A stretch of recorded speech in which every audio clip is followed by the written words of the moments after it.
people would have, and there was not much of an announcement for this show. I mean, people who pay attention, I do a show Tuesdays at noon with my good friend, Glenn Lawrence, who is also the producer of the show. And he has his own channel as well. So you can go over there and check him out. Did a really funny video recently. So you might want to check that out. And of course, Glenn, you can always put your link in the chat or whatever. That's fine. Yeah,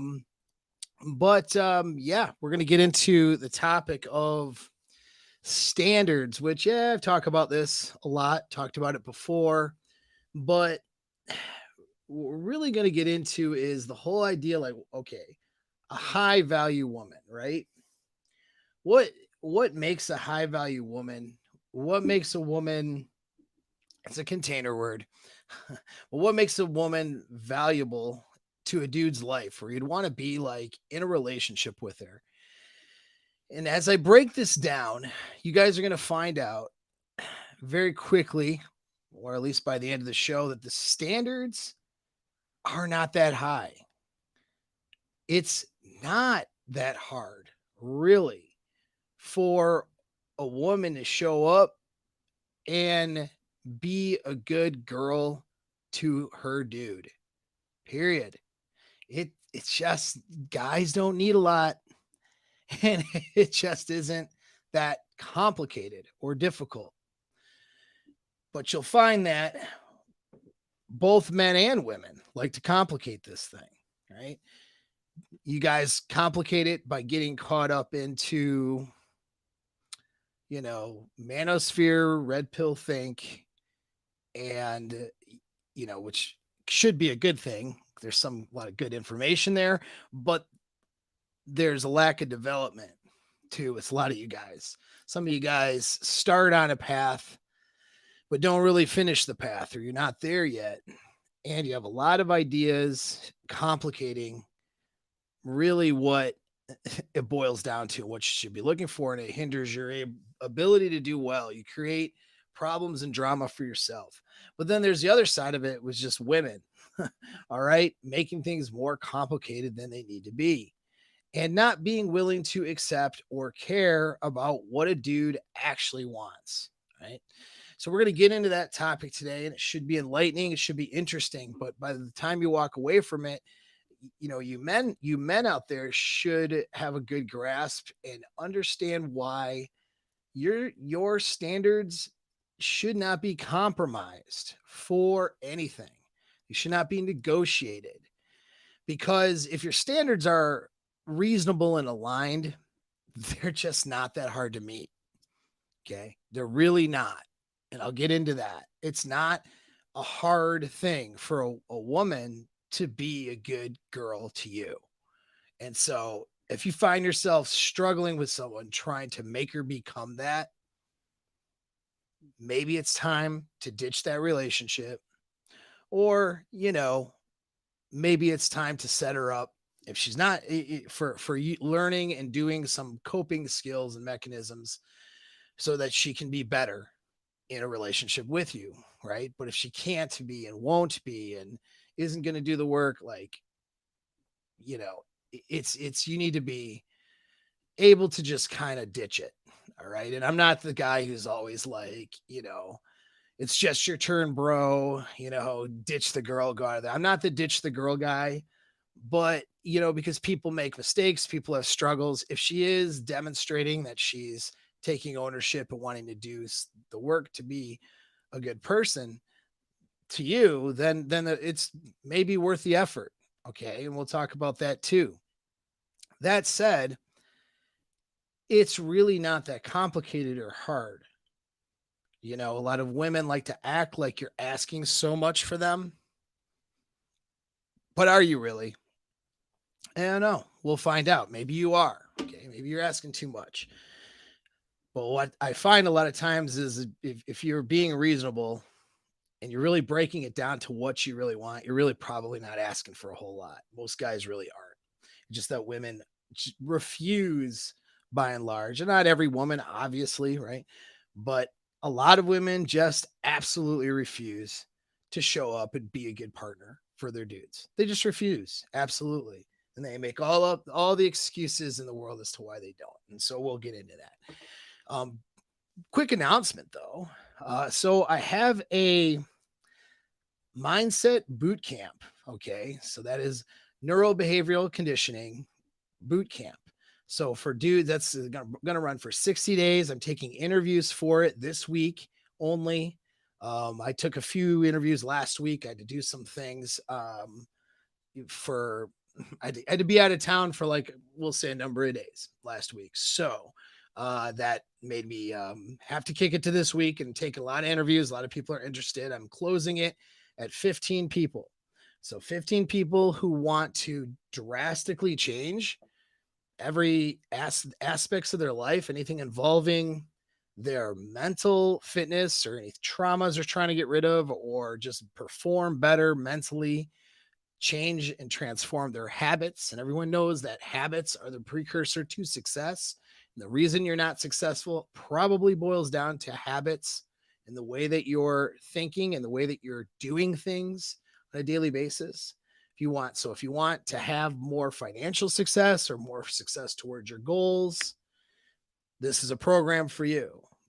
If you're struggling with fitness goals or weight or limiting, kind of psychological blocks when it comes to those things, this is a program for you.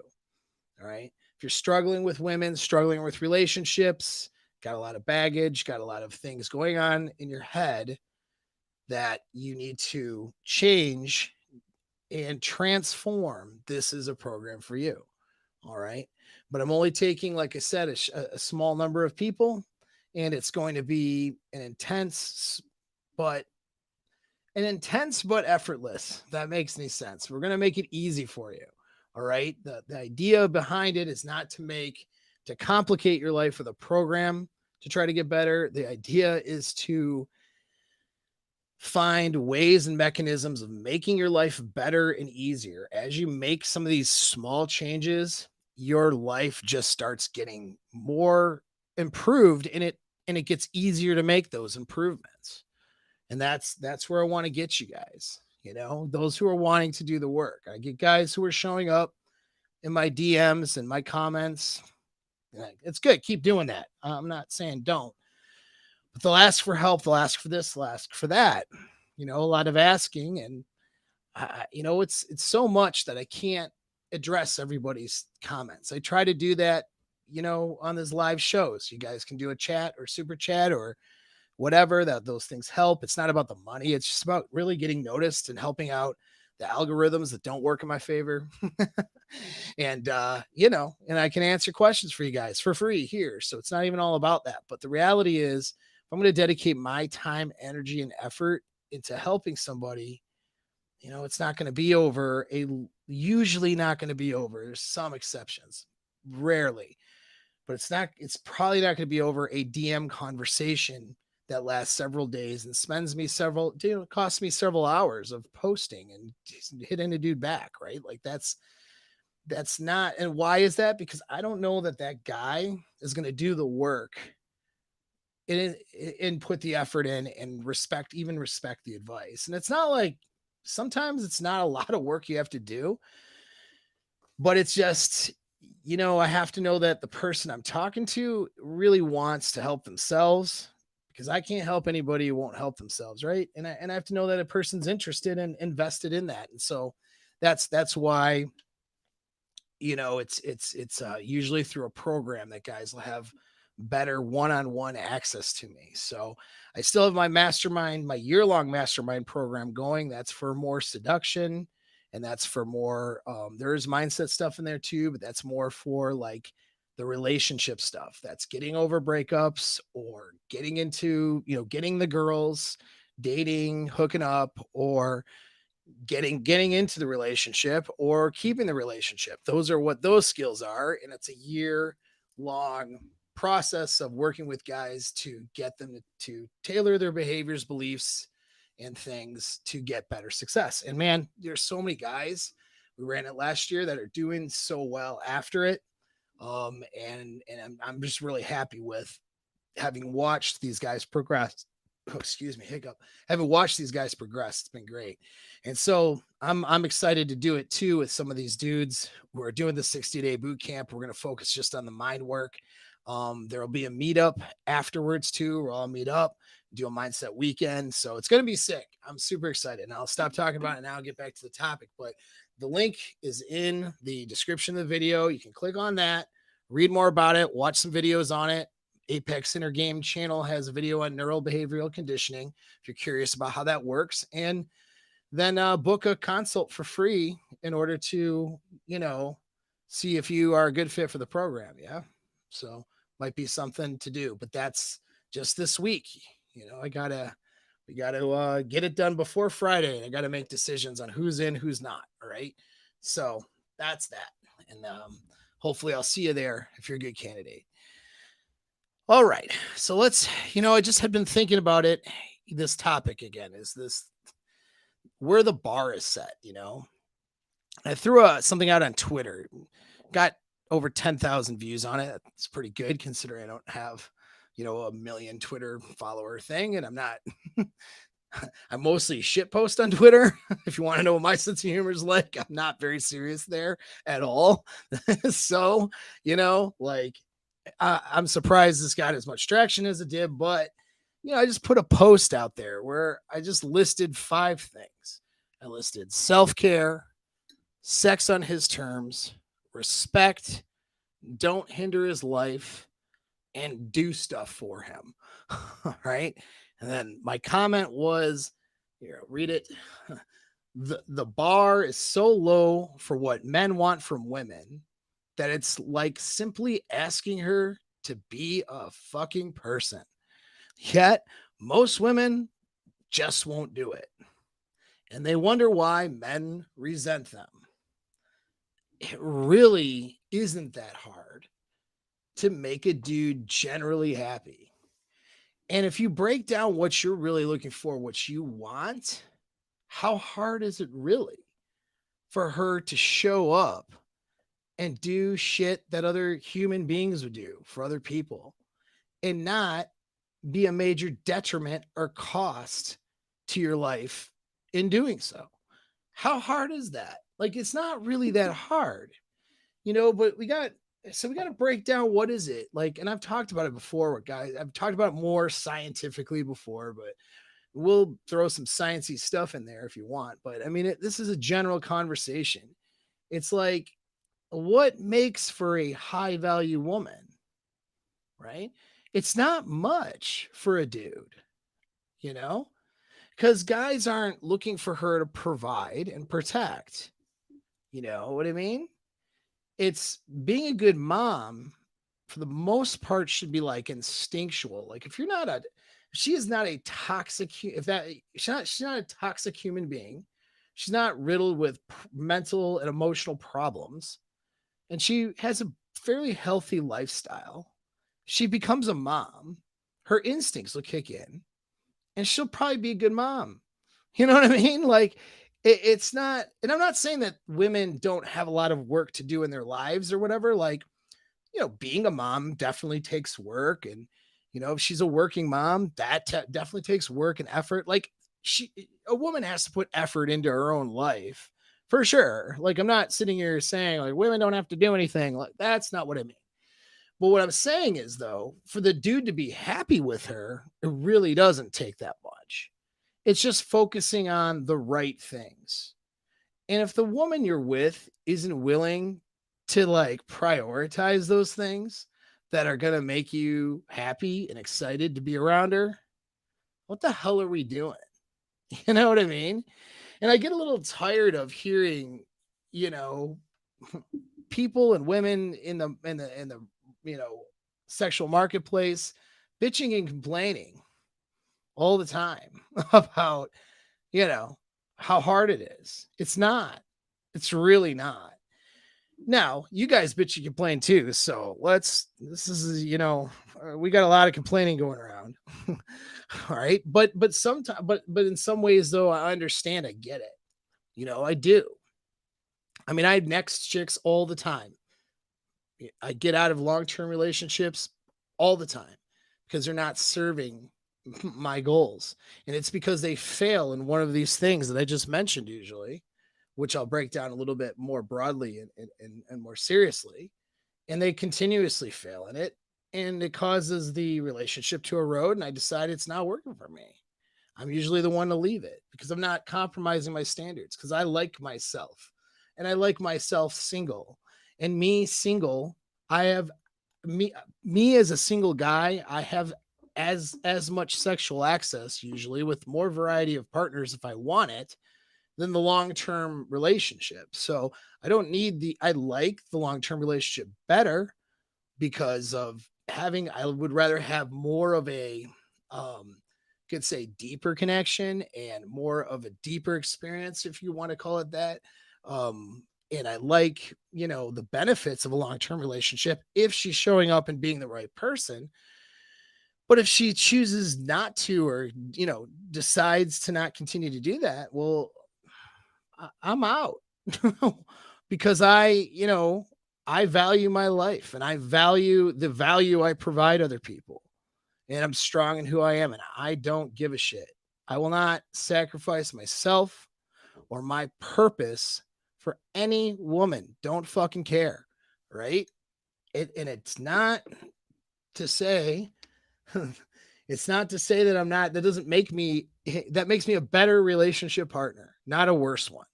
Because a guy who's sacrificing himself for for a woman's goals, right? And for her, she's the center of his life. He ends up being unhealthily attached to that girl. She ends up losing attraction and desire for him. And it ends in usually his discard in a breakup or a divorce. That's how those situations go, because of how we're designed, of how we're biologically wired. It's unattractive and too much pressure for a woman if she is the center of that dude's life. No matter how good it sounds when guys, to the guys that not doesn't sound good to me, but how good it sounds to the socially conditioned blue pilled world for a guy to say, she's my world, she's the center of my life, that is unattractive. That is not healthy. Okay. She's my girl. She's with me. You know what I mean? I want to spend hopefully the rest of my life with her. That's cool. Those are fine. Right. But where she is in the center and she is the apex for all of his decisions. No. All right. And we know that stuff. At least most of you guys who listen to me, some of you guys who maybe come across this and are new, who managed to find this video through all of the things going on with how I'm censored. um, yeah, thank you. I'm happy you're here. And that may be the first time you're hearing that. So we can sort of break that down a little bit. It's a foreign concept for most guys. They think they get into a relationship and she needs to be his world. It's bullshit. It doesn't work. Okay. For the brief explanation, in fact, what would be cool is if somebody in the chat can explain it in like 3 or 4 lines. I'll quiz you guys to see how well you know why it makes a girl unattracted. Let's see if you guys can explain it. I won't actually see it because Glenn manages my chat, so I don't have to look at it while I'm trying to focus and talk to you guys. It's a really good system. He picks out what I need to talk to you guys about, through those things. But go ahead. I'll let you guys who are experienced, or perhaps in the comment section, if you're watching this later, why do you think it's unattractive for a guy to put his woman at the center of his life versus his purpose? All right. Why do you think that that is a recipe for failure in a relationship every single time? Every time. When I say recipe for failure, every time, I'm defining failure by either a breakup or a divorce, or, infidelity, or just outright misery and unhappiness over time, right? Losing that attraction, losing that desire for each other, that sort of thing. Those things eroding. That's what I mean by it being a failure. So you guys can put that in there because I've said it a million times. And so you guys should know. So now let's talk. Because, and I was inspired by this video on a couple of fronts. But one was actually, a female client was inspiring to me on this, because I get this happen a lot. I have this happen with dudes, and I have this happen with some of my female clients where they're like, well, the manosphere says this, and then it's like some general thing. And so, and for a lot of women, it's like, well, the manosphere says that I'm low value if I have a kid now. Like, so what am I supposed to do? Like, kill myself? Like, what, what am I supposed to do about that? Right. And it's a reasonable question, because there's a lot of, or, my body counts a certain amount. What am I supposed to, so should I, what am I going to do now? Like, I didn't know now what I knew back then. Like, what should I do? And there's a lot of women in that position, where it's like they made mistakes, and the checklist of red flags, a lot of that stuff is based on past behavior. It doesn't mean that they're not valid things to look at. All right. Something like body count is valid to look at. Right. But it does mean that, okay, like what is she supposed to do about those things that are in her past? Right. Now you can take the stance as a man, like, not my problem. Yeah, you can. It's not your problem. You're right. Kind of. I say kind of. And I say kind of because, I mean, if you take her on in a relationship, it is your problem now. And now becomes your problem. Right. And so you have to decide whether or not it's worth being your problem or not. And sometimes that's a decision that is a hard one to make. Sometimes it's an easy one, you know. But if a woman is doing the things to bring value into a guy's life, and she's not affected by those things in her past, then what the hell's the difference? Right? So let's look at some of those things, right? Like, okay, don't go with the single mom. And then we have all the reasons why not to. And those reasons are valid. All right. And no, I'm not with a single mom right now or any of that kind of stuff. So I'm not sitting here trying to cap like, but would I be with a single mom under the right circumstance? Maybe, maybe. I mean, I'm not. I'm not with one, and I'm happy about that. But I mean, under the right circumstances, possibly for the right person. Probably not for me though, really. But like, let's look at a guy, for example, who doesn't, he knows he's her sexual best in the relationship. He knows he is the best she can do, and not just now, but from her past. She's not trying to qualify to some other guy, right, who is the father of her kids. It's not the situation where Chad or Tyrone knocked her up and now she's settling with you. That's not the situation, right? And the guy's, hypergamously her best, and he knows it. And she demonstrates it with all of her actions, behaviors, and her emotional responses. So let's say that's the case, right? And let's say she has no problem deferring to his authority as a man in the relationship, meaning, hey, we get together, we're in a relationship. You want to be in a long-term relationship. We want to, be a family together, even though this isn't your son. He's effectively your daughter. He's effectively, he or she is effectively your child now. And you have the authority of dad, right? If she has no problem submitting to his authority and allowing him to have authority over the child like a parent, okay, and she's not jumping into a relationship with the guy because she needs a provider for the kid and all of the things and whatever relationship problems and baggage she had going on that would cause a single mom situation. If she's worked on those things and corrected those things, which some women do that, what's the difference? If the guy and the guy's like, yeah, I really am cool with having a child in my life, and I'm all right with having this family. What is the difference? And a lot of you guys are going to have negative comments right now in the chat. Some of you might or be thinking negative things or whatever. A lot of you guys are not fucking women. You're not getting with women, and the women you get with are not very hot anyway. I've seen it. I know. Okay. So most of you guys are not qualified. Not a lot of my listeners. Like some of you guys, if the shoe fits, wear it. So don't be like offended. Okay. But with my listeners, there's higher value guys that do listen to this show a lot, quite a bit. But for a lot of you guys in the space, right? You're not fucking qualified. You're just not, because you don't do well with women. Now you can change that. You can fix that. I'm here to help.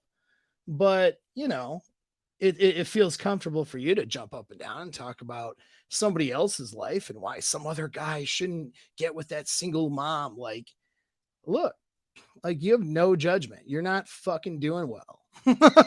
Right. It's like a broke guy yelling at another guy for, not doing the right things with his money. Like, be a millionaire first, and then have an opinion. Otherwise, shut the fuck up. You know what I mean? There's more shutting the fuck up needs to happen in the men's help space for sure. Because there's a lot of dumb opinions out there. There's more stupid opinions now, I think, than reasonable ones, unfortunately. And it leads people to destruction. So let's say I have this client, a guy who's thinking about, he's got an LTR. She started off as a plate and she ended up qualifying to him and being like a really good option. She's really attractive. He thinks she's, the most attractive thing he would ever want to get with. He likes the kid. Like all the blocks are checked. Why the fuck can't he get with that single mom, dude? Why? Because it's embarrassing on Twitter. Fuck off. You know what I mean? Really fuck off. Okay. It's that dude's life, man. It's that dude's life. And if that's what he wants to do and it makes sense and all the shit's aligned, let him do it. Right. Instead of telling, women out there, every woman who's had a kid now, that she's trash and garbage because she has a kid. That's not accurate. Right.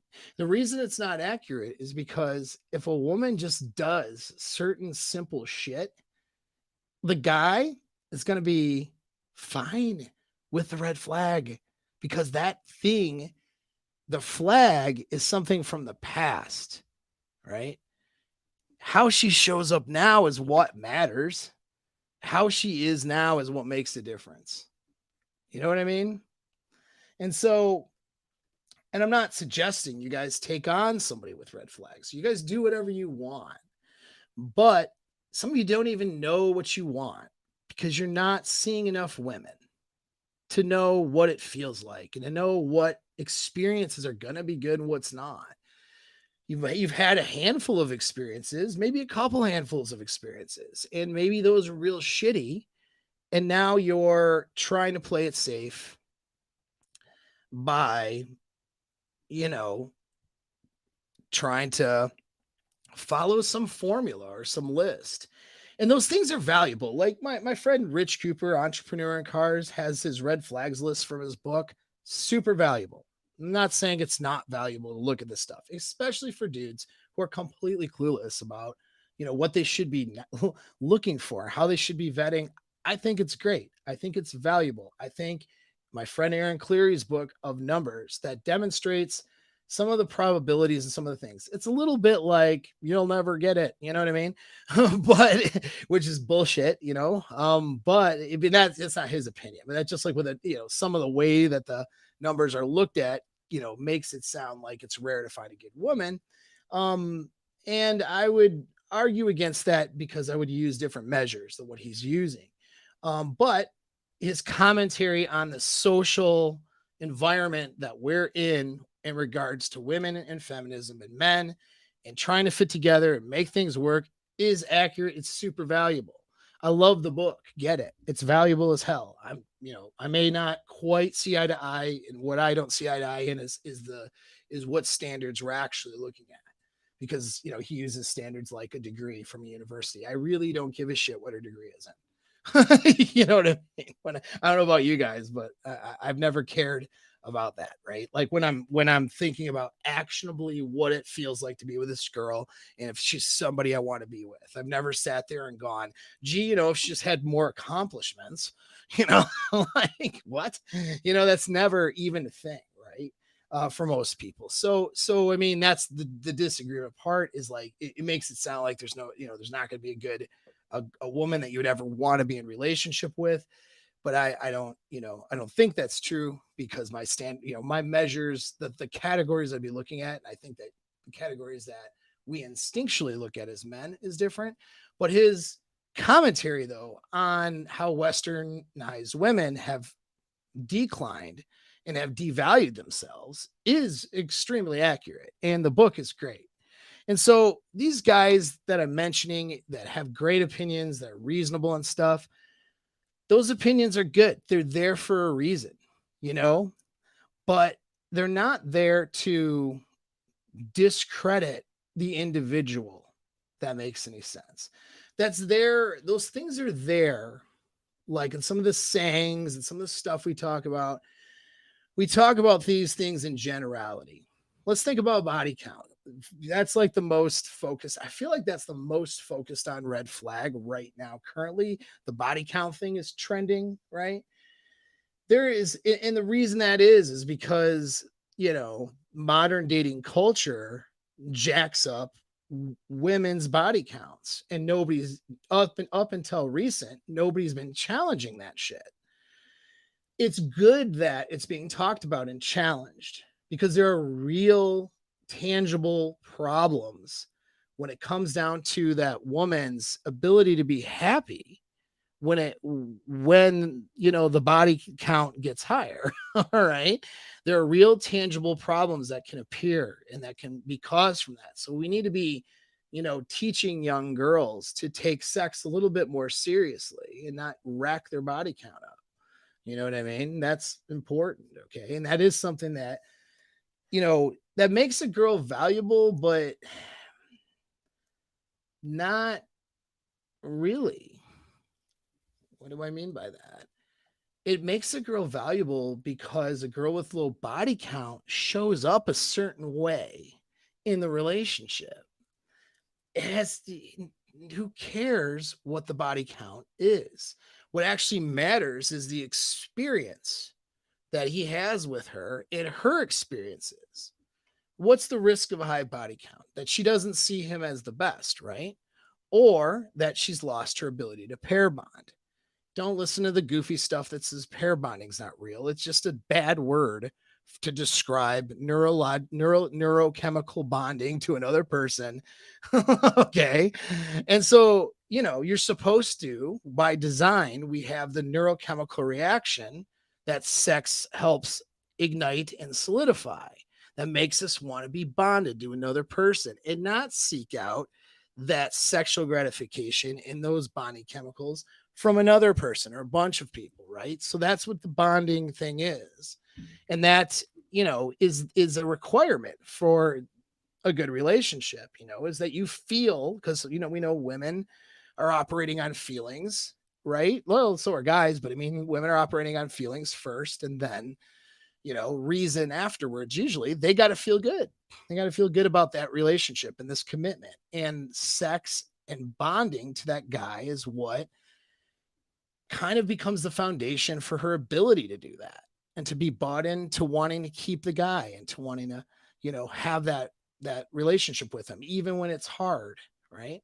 So what happens if that bonding mechanism's eroded? Well, she can't, she doesn't bond to the guy as well. She's not as excited about him. So what? She's not going to treat him as well, right? She's not going to have those emotions there. That's the risk. The risk is how she shows up in the relationship. It has nothing to do with the number, the number. I don't know if she lost her pair bonding at 2 bodies or 300. Like, I can't tell you that because science doesn't know. So if I try to come up with an answer, I get that question all the time. How many bodies is too much? I don't fucking know. You know what I mean? I can make guesses on things, but really that's not fair. I don't even like to do that because it's not fair, because a lot of it, what makes the difference is the nature of those relationships. What happened when she was racking those bodies up? You know what I mean? It's like these are all fair questions. So when we say a general thing like, you don't want a woman with a high body count, yeah, that's a general thing, right? Because there's statistics that go along with that. And there's reasons that a woman needs to be aware of that. But that doesn't mean that this particular girl with this particular body count is going to be a bad partner for somebody. You get what I'm saying? When we break it down to individuals, statistics start to not matter as much. And what starts to matter is how those people fit together and what ends up serving them and their goals.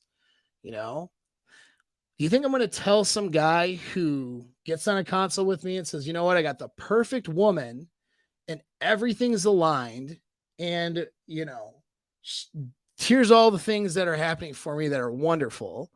All right. And everything is good. And she sees me as the best that she can do. And she sees me as like that dude in her life, that apex alpha in her life. She qualifies to that and submits to, surrenders the relationship, submits to my leadership, isn't in fighting with me all the time, very emotionally bought in. And on top of it, she seems bonded. Like she has a pair bonding, behaviors. She's not signaling to other men. She's not, talking to dudes in her text and her DM and all the bullshit that women do, right? When they are compromised on bonding, right? She doesn't keep male orbiters. Like she doesn't, she doesn't even want to do that. It's like no fight, no challenge. She just really wants to be with me. But she had she had some experiences. She had some trauma when she was younger that led to a whole phase. There was a whole thing. Wait, should I dump her? You think I'm going to say, yeah, dude, bro, you should dump her because she's at over 25 bodies. That means that blah. No, that's absolutely irresponsible. That is an irresponsible statement. If I were to say that to a guy in a consult, that would be irresponsible of me, right? Because there is no evidence or proof that whatever so-and-so's body count directly translates to her inability, whatever, right? What I'm going to look at though is the behavior she's exhibiting. If she has a bunch of behaviors that are really shitty and that represent that she can't really bond that well with another dude, and she's got all these toxic patterns, and she treats people like they're disposable, and maybe she's treating him like he's not the best that she could do, and she wouldn't even know what that looks like because she's been through so many people. If that's the description I get, and then I find out her body count's high, well, now we have a different conversation. But it's not because of the body count, it's because of the behaviors that she exhibited showing up in the relationship. You understand? So you guys need to correct your thinking, okay? These red flags and a lot of these things, they're good guidelines for general understanding of things to avoid this and that. But you got to look at the individual and you got to look at their current behavior now. You always have to take, when it comes to something in their past, you have to take knowledge of that past experience and you have to, vet it out with the current behaviors. And that's current behaviors over time too. So like she's been perfect for a week. That's cool, but we got to give it the right amount of time, right? We want to see how she is over the period of, it's a building process, but we want to see the first 90 days and then we want to see this for 6 months. But really, you want to see after a couple of years, how is this working out, right? But, and guys are like, well, do I invest in a person early who could fall apart a couple of years from now? Well, you're going to know that's a valid question. Like, let's say her body count's high and we start seeing each other, we're banging, and actually she does exhibit all these cool behaviors and these things I like, but how do I know that that's just an act or it's not going to fall apart till later? And that's a risk that you're going to have to assess. Okay. And I can help you assess that risk. Sometimes the risk is worth it because she's demonstrated substantial change in her mental and emotional frameworks. And she's also demonstrated that maybe she's not irreparably damaged by some of those things. at least, and is able to overcome a lot of those things. She's demonstrating a capability of being able to fix herself. And that's actually a big part of it. Like, people who are not capable of fixing themselves will not take ownership and generally will not show that capability. They won't be trying and seeking out change. People who will not change and are incapable of change will make excuses for their behaviors, will blame shift, will not see it, simply just not see what they're doing and the faults and flaws that they're exhibiting.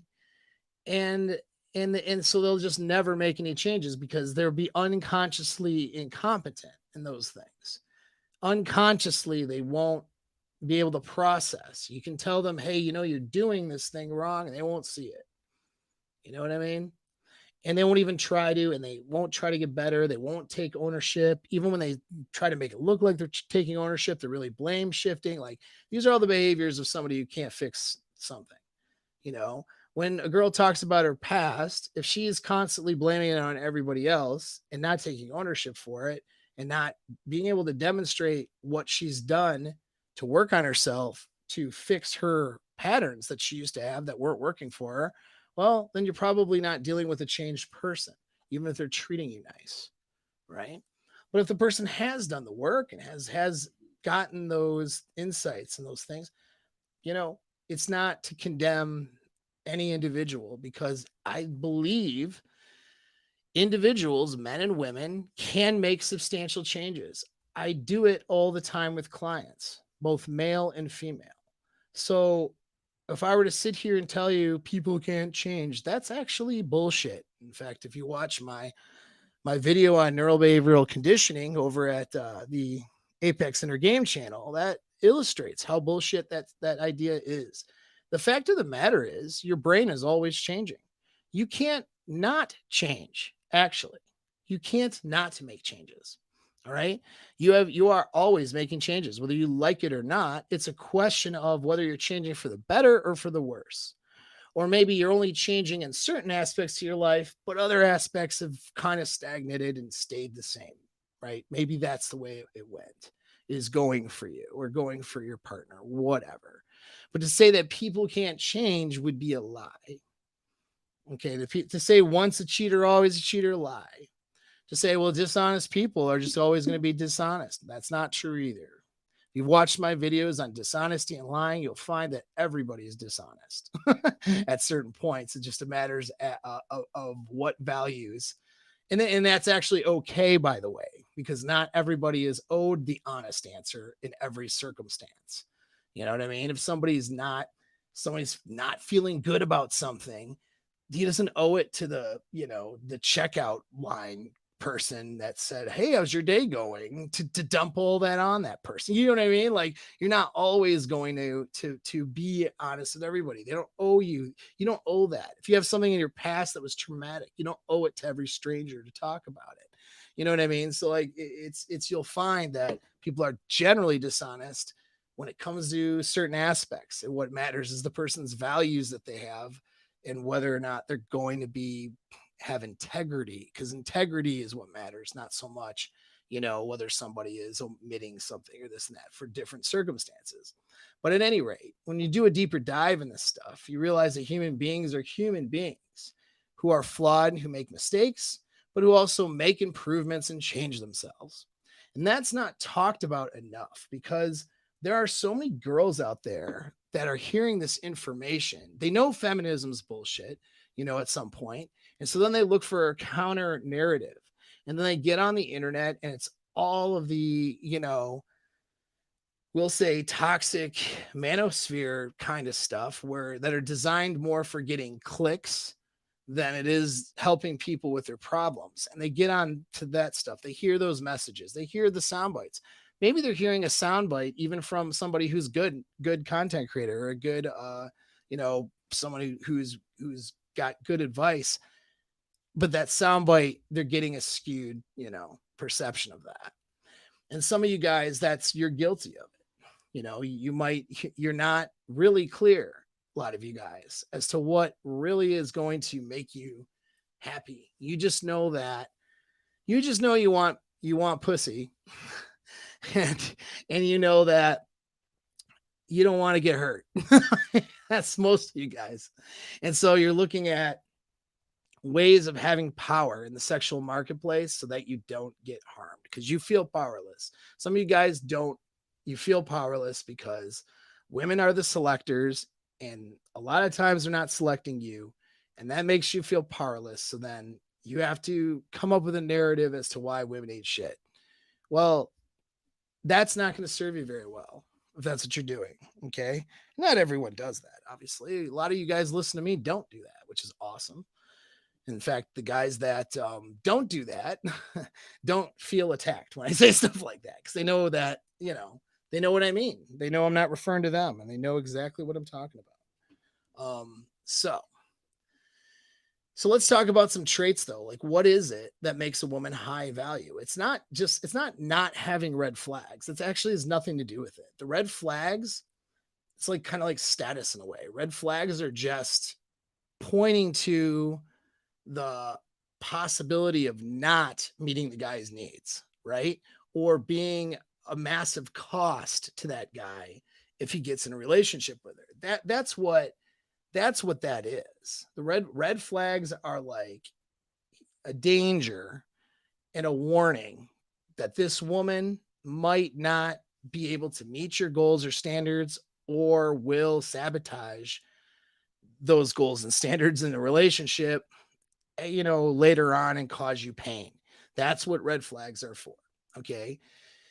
It's not to condemn any individual woman because she might have some of those that she can't change, right? Because it's in the past. Okay. So, and it's not to condemn any guy for going for a woman who has some of those flags. And it's not to give some guy, it's not to be used against the woman either. If you're in relationship with her, like, you need to be propping her up in a sense and leading her to success, not devaluing her because she did some shit in her past and made some mistakes, or she cheated before, or, you know, in another relationship, or you know what I mean? Like, whatever the flags are that point to the past, right? You know, you don't, it's you become the toxic partner if you are attacking and breaking that woman down for things she can't change. Okay. And it's not going to work. You need to either not be with her because that's just not going to work for you, or be with her and deal with the problem. And a lot of you guys don't like the injustice of it. Well, grow the fuck up. Okay. That's what I have to say to you. Grow up, grab your goddamn nuts, because life isn't fucking fair. I'm going to get censored on this. I don't give a shit. All right. That ship sailed anyway. I don't fucking care on this video. You know, grab your nuts and stop being a weak little bitch. Seriously. Because if I'm sitting here hoping life is fair and life's not fair and I'm sad about it, well, you know, I'm being a fucking weak little man. I'm not handling life like an adult, let alone like a goddamn man, right? Sometimes shit happens and a woman or somebody makes mistakes in their life or fucks up, and you have to deal with the consequence of their mistakes. And it's not fair, and that's just the way it is. So accept it. All right. And decide what you're going to do with it. But don't cry about it. A lot of you guys have this mental framework where. Oh, who hurt you? What? Who hurt you? Who hurt you? Who hurt me? I think this is the perfect time for super chats. You don't mind? Yeah, let's do it. Interruption. All right. I just told everyone not to be a pussy, so we're gonna do super chats. I know. I don't even think we're being monetized today after this. That's okay. Good Lord. I was like, okay, he's going off on somebody.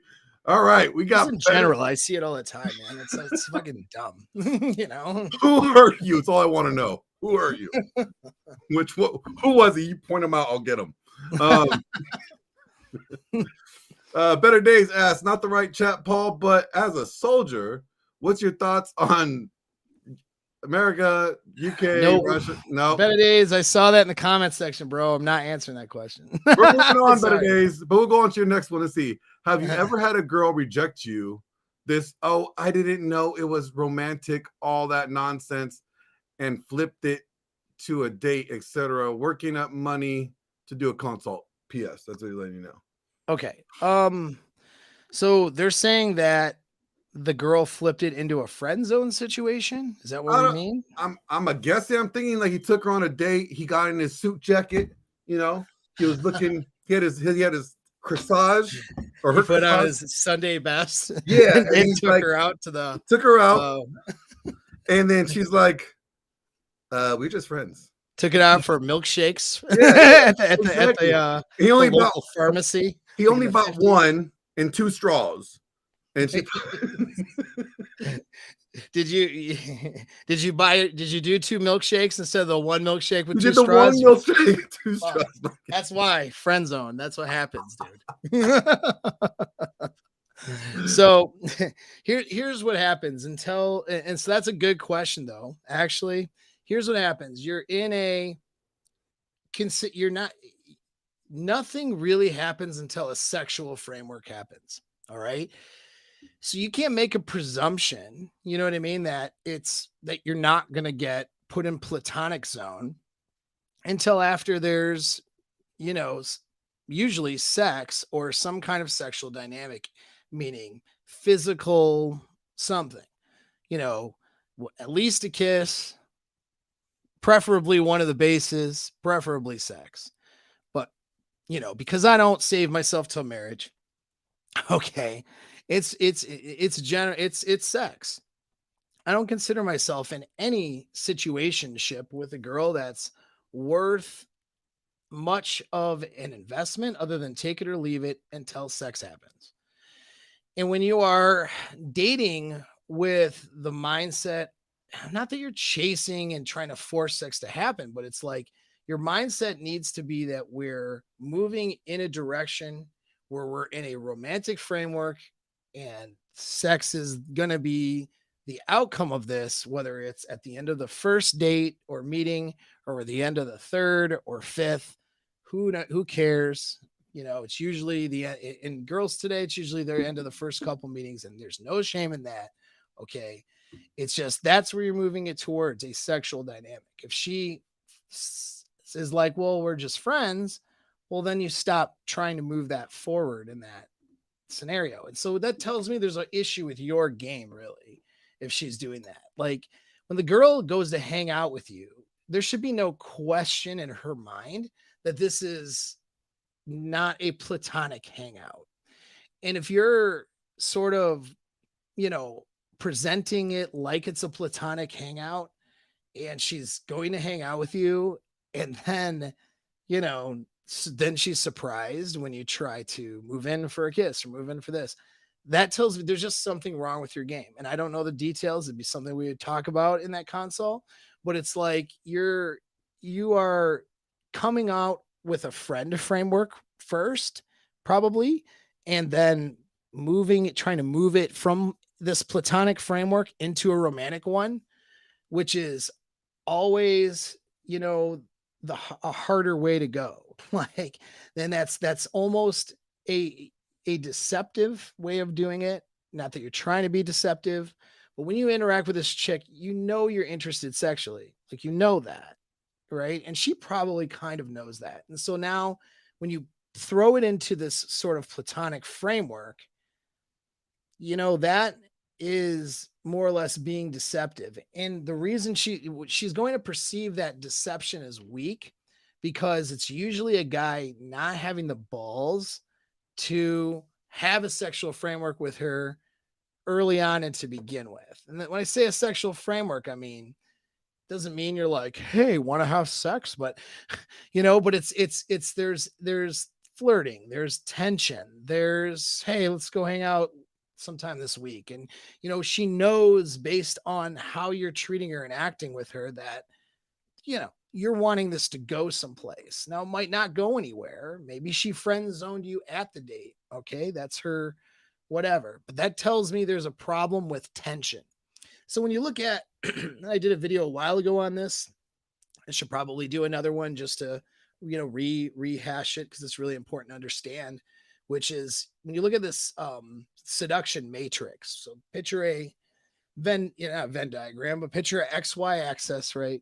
And on one side of it, you have tension. On the other side of it, you have comfort. Then on the top, you have sexual openness. And the bottom, you have being sexually closed. All right. Open obviously means more open to an sexual encounter, particularly with you. More towards close is more close to a sexual encounter, particularly with you. And then on the other scale, it's tension and it's comfort. Okay.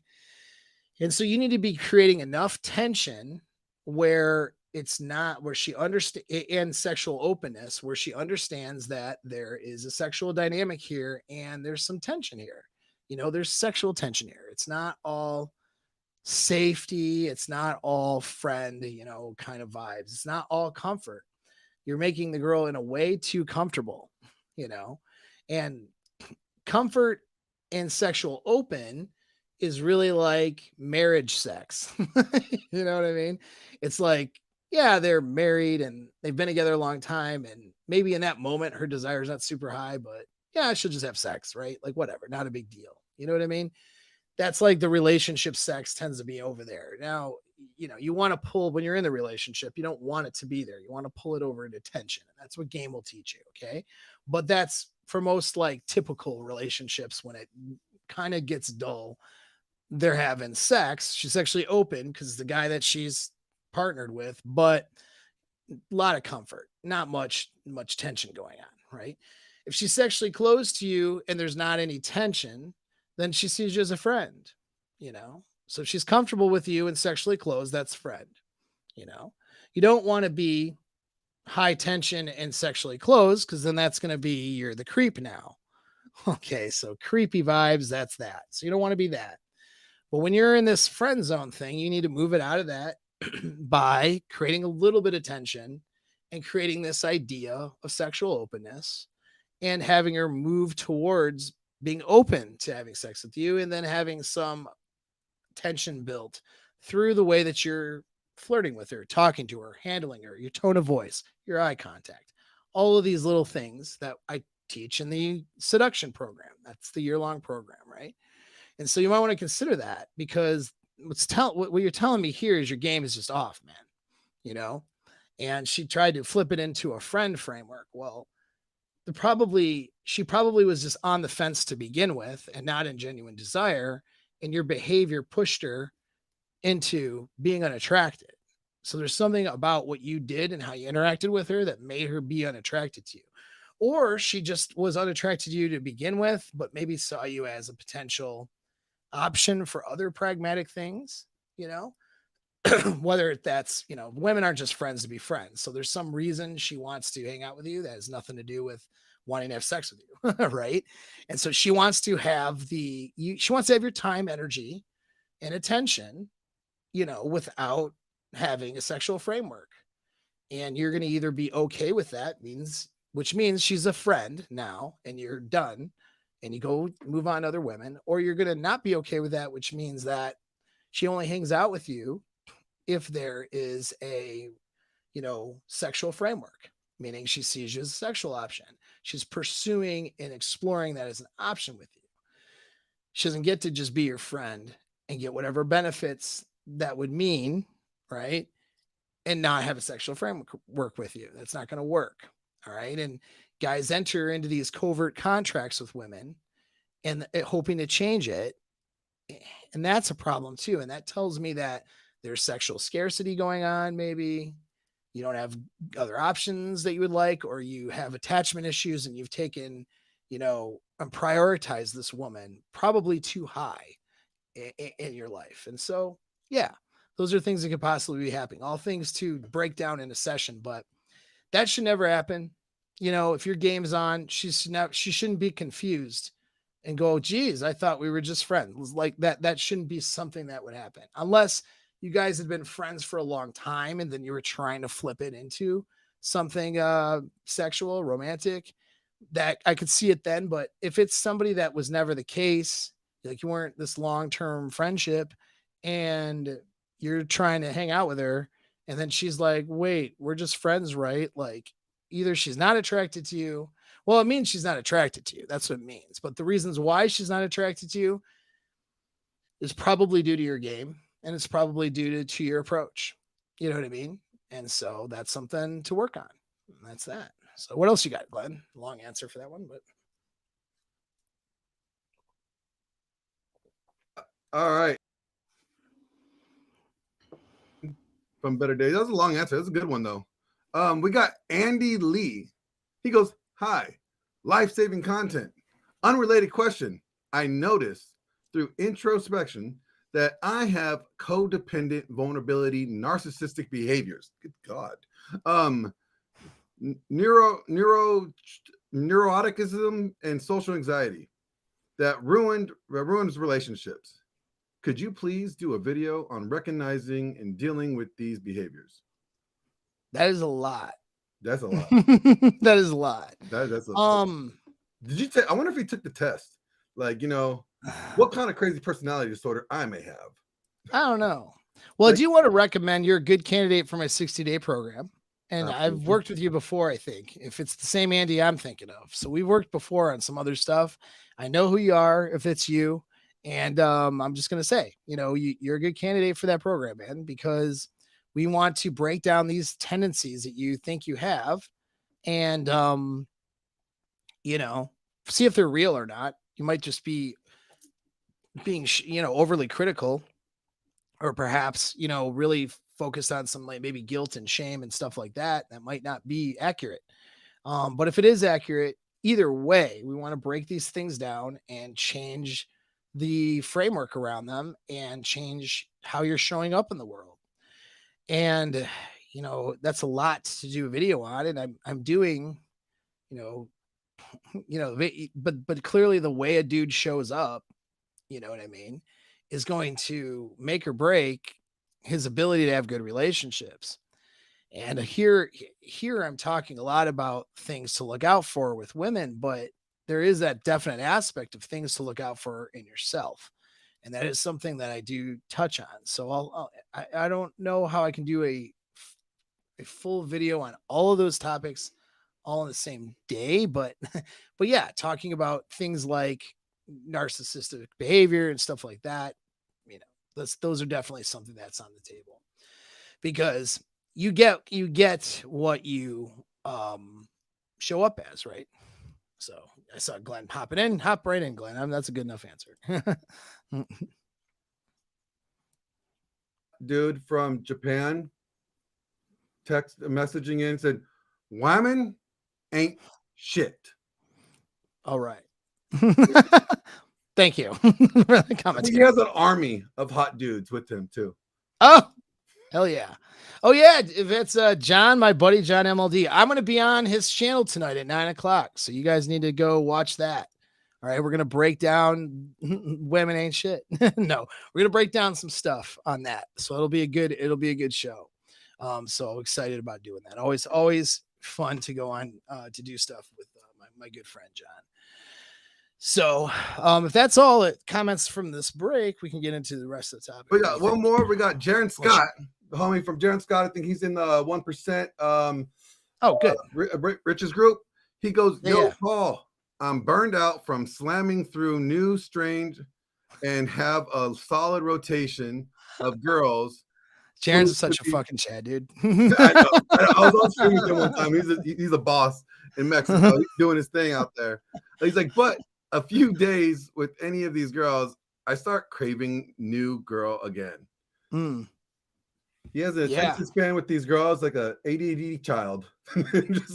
Right. So yeah, man. That is a challenge, isn't it? And you're not the only one who's had that challenge, because what happens a lot of times is we protect ourselves from attaching and having attachments to these women, which then we end up not having like enjoyment out of just experiencing them as individuals for who they are, not enough to like reward us to want to continue to develop with this particular person, if that makes any sense. So instead of, the reward right now for you is new girls. Let's break you're going to want to break down why that is the reward, right? There's for obvious reasons, there's obvious reasons new vagina is a reward, but like, what is it about that though that's particularly rewarding? Is it the conquest? Is it the getting them? Is it, so there's usually it's the dopamine of getting the girl that is the reward. And then there isn't the reward really for keeping her or for developing a deeper emotional exchange with that person where she becomes more emotionally uh involved and, I want to say dependent, but she becomes more emotionally attached, right? And where you allow yourself to freely attach to.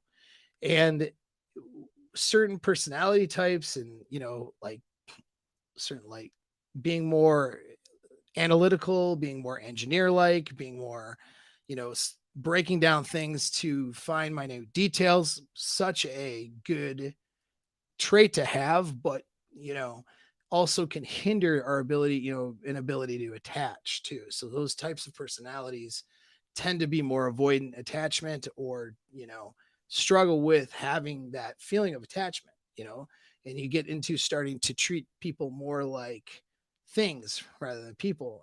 And I'm not saying you're doing that, but it can happen to you. And so like my suggestion is for guys who want something more, because I've been down that path too.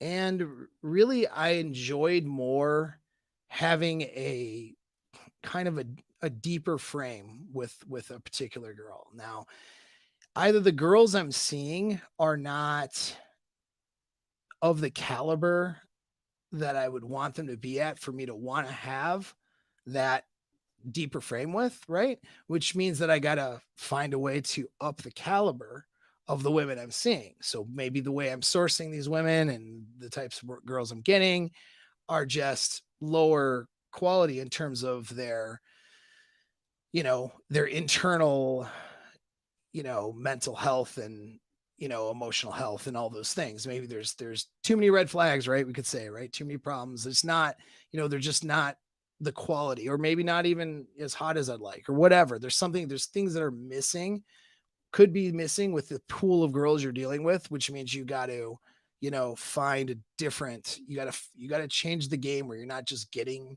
the girls, but you're going after girls with, you know, some level of value that's outside of what she looks like even. So girls from certain social circles, for example, who come from good families, that would be an example, right?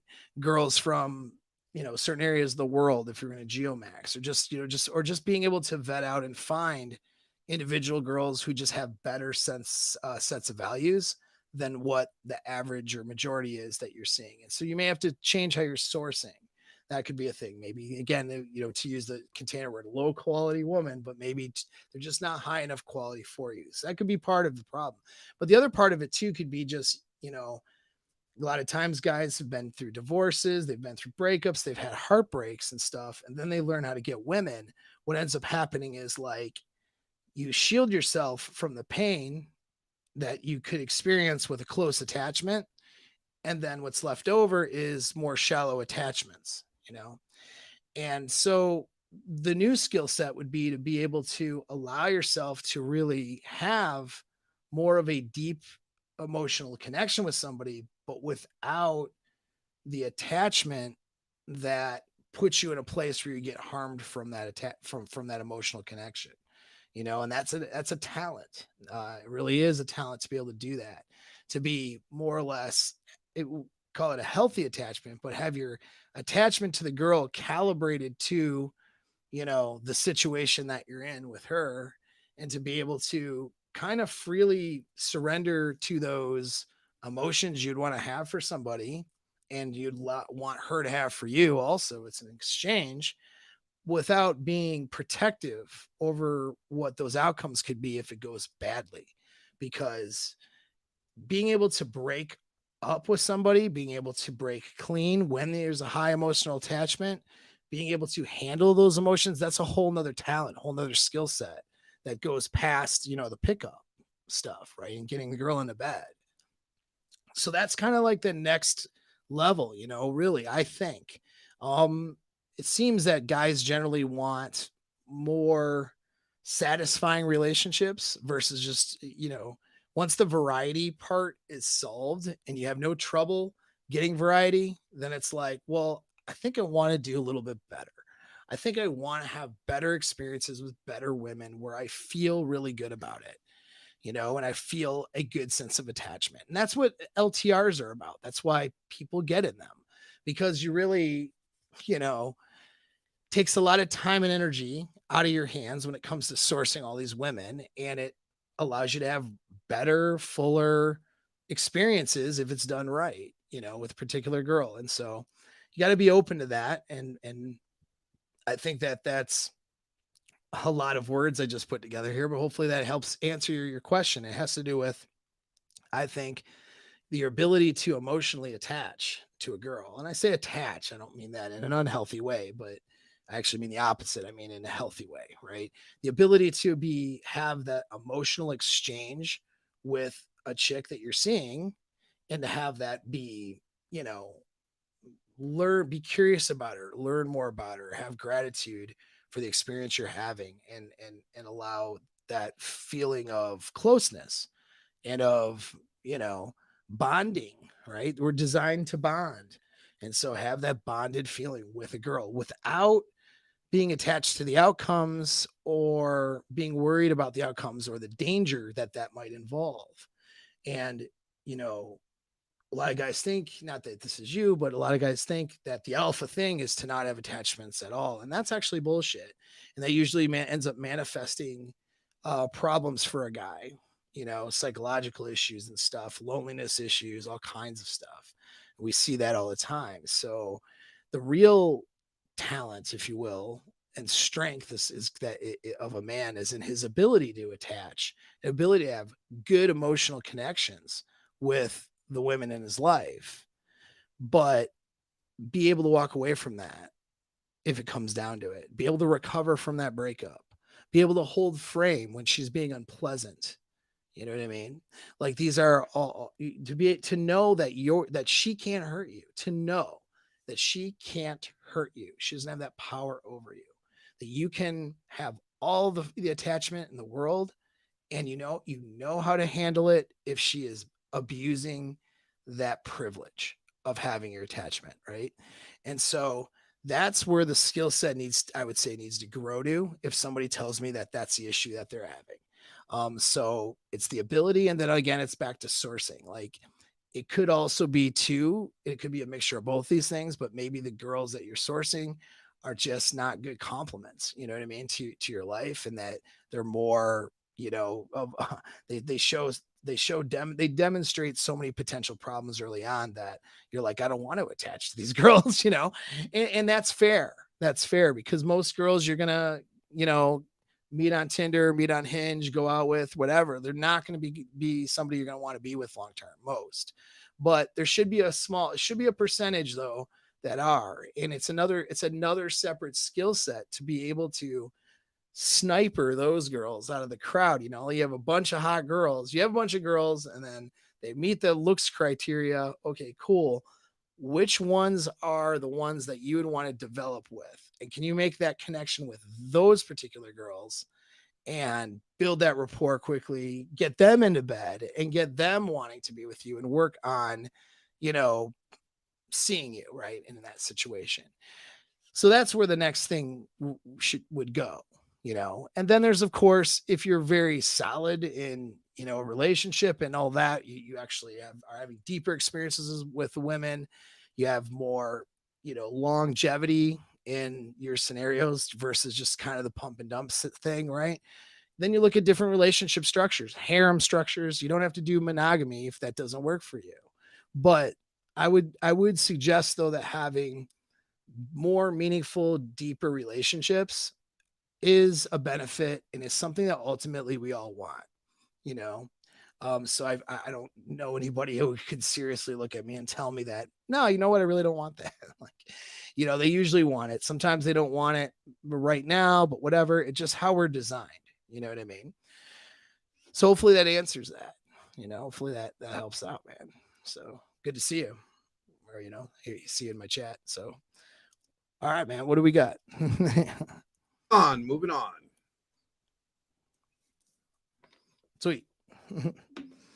All right, so we can get back into the topic. So let's go over these things. All right. So I before the chats, I called everybody, I told everybody to man up. So that was good of me, right? But I mean it in the sense of, if you're expecting fairness, and if you're expecting fairness all the time, it's your expectations are going to be shattered. Okay. Life isn't fair. And sometimes shit happens. That's unfair. Sometimes you have a girlfriend that you really, really like that had an issue or did something or whatever, and that creates a problem for you now, not just for her. And guess what? That's the way it is. Okay. If you're looking for justice, if you're looking for fairness, you're going to be looking till you meet an early death. All right. It'll never happen. And you're going to be miserable on top of it. All right. Guys get caught up in, and women do it too, by the way. This is a human thing, but guys get caught up in wanting justice for this thing that happened that was wrong.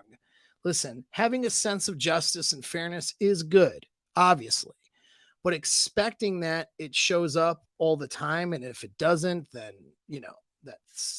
you have to be hung up on that unfairness. Like, no, like expecting that life is going to deal you the fairness card is absolute trash. It's not.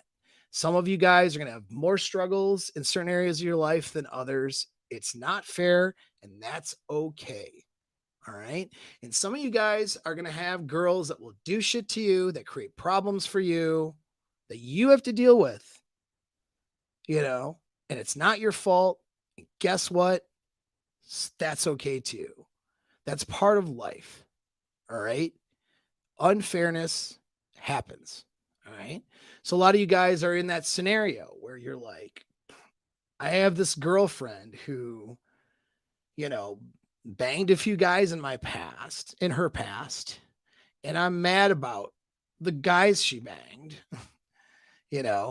because of whatever reason. And it creates this, problem now that I have to deal with, so you guys might have retroactive jealousy or insecurities or some issues to deal with. Right. And I don't mean insecurity in a shaming way, but like legit, you know what I mean? Feelings of problems or concerns because of some of her past behaviors. And she created that problem because of her decisions, So some of you guys find yourself in that position, and then you get mad about it. And then you talk about how women ain't shit. Look, there's problems that she has to deal with from your ass. All right. It's just the way it goes. If you're coming together in a relationship with somebody, you're going to end up inheriting issues that they bring you, and they'll inherit issues you bring. The question is it worth it? That's the question.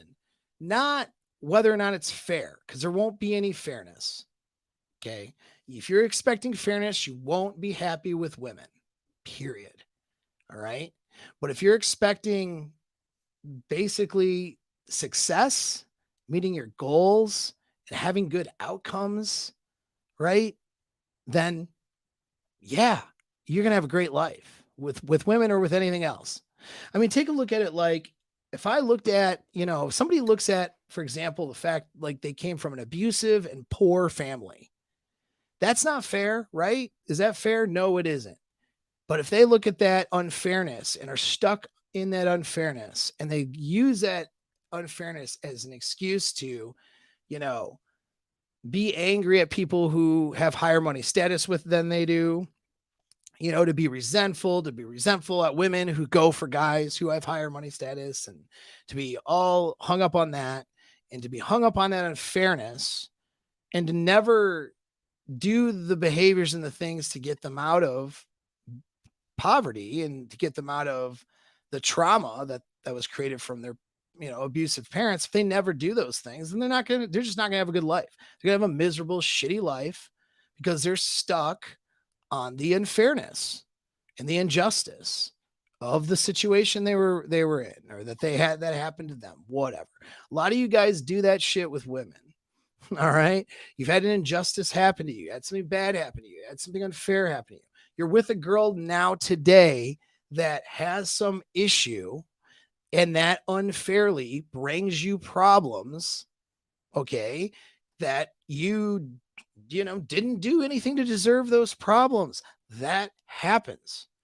And so if you sit there and go, gosh, I'm so angry at women in the world, and because, of this unfairness, you're just never going to get anywhere. You'll never have what you want ultimately, or what you could have. You'll never have success with it. You'll never meet your goals, period. You got to give that shit up. Life's unfair. Equality doesn't exist. Fairness, it exists, but it often happens where unfair shit happens, and you have to let it go, period. Okay.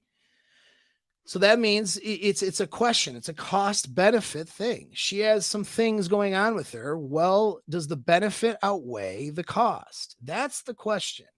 If you're stuck in the unfairness of it all, here's what happens. You bring in a girl that you like and you have an emotional attachment to. Then you feel inadequate because you're mad and upset of the things that is wrong with her. And then you take it out on her. You shame her, you use abusive language, you get angry with her, you crap all over her for her problems that she's brought to you because you resent her for bringing you those problems.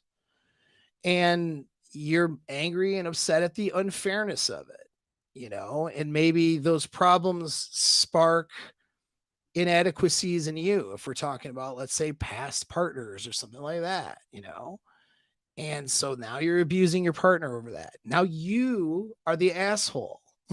All right. She might not even be worth, she might not even be worth somebody you should be spending your time with, because she might not be a good chick, but you are being an asshole. You're the one who's wrong. You're the one who's now abusive because you're beating somebody up over this injustice that they can't go backwards in time to fix. You know what I mean? Or they're working on their own shit, and you're keeping them around and then just hindering their ability to do better with shaming tactics and ways of trying to have, and again, a lot of you guys will do that because you feel powerless.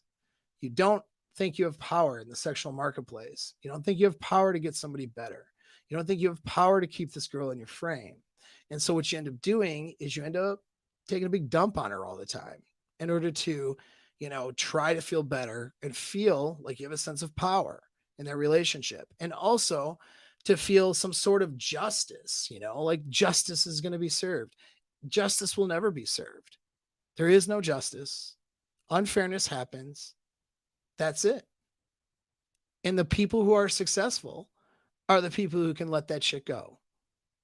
The people who are not successful hang on to those things and continue to fuck their lives up with them. And that's it. That's all it is. You want a happy life, man. You want a good life where you're not resenting other people. You don't got drama. You don't have problems. You have a lot of excitement, a lot of meaning, and you have good situations with women, good sex, good relationships. Got to let the unfairness and the injustice go. All right. And have gratitude for yourself, for where you're at, for what's going on. And when you're vetting out these women, it's about what's happening in the present, not what they did in the past. The past, they're the red flags, okay? They're the warning signs. But you look at what's happening today and her behaviors, emotions, and stuff that she does now, not from before. And if she has problems that she's bringing you, okay, today, you ask yourself, is it worth it? Is the benefit worth the the cost? And only you can answer that. I can't answer it for you because there's an emotional component. Emotional attachments are there for a reason and they are important. In fact, I would argue they're the most important aspect of the relationship.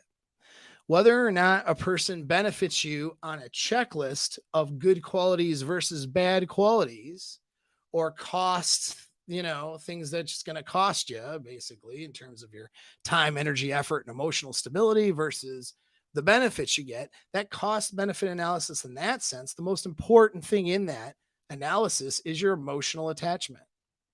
All right. Now, if you're emotionally attached to an abusive or unhealthy relationship, well, then we need to break that attachment. Okay. But if it's a situation where it's not quite like that, and there's a lot of work that has to go into this chick, and there's a lot of work that's going to go into that relationship, and you could totally dump her and go for a better girl, better quote unquote, right? Without so many problems. But you stay because there's an emotional attachment there. Guess what? Nobody can tell you you're making the wrong decision. It's only the wrong decision if it destroys your life or hinders your life. If the cost is so great that it takes you off of your purpose as a man. You know what I mean? But if you're putting a little more work into somebody or a situation that she created, that's an injustice or whatever, but it ends up being worth it to you, then you're winning. And there's nobody that can tell you otherwise. Right. And that's just the way it is. If you're happy and it's working out well for you, even though you're dealing with problems, that's okay. You know what I mean? You don't just dispose of people because they got issues. No, because your ass would be on the fucking curb if that were the case. Because you got fucking issues too. Right. And so we look at people and we look at that bond, and then we look at, okay, what are the problems I'm dealing with? And you're not going to expect it to be fair. You're just going to expect it to work out. You're going to expect success. If I'm looking at a girl who's got some problems, but I got the emotional bond and a lot of good things are there, and there's enough good things where I want to keep it.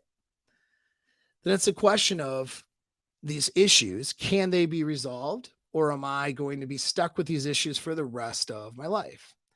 And if you are not okay with being stuck with the issues for the rest of your life, because it might be selling yourself short, totally good. I support that.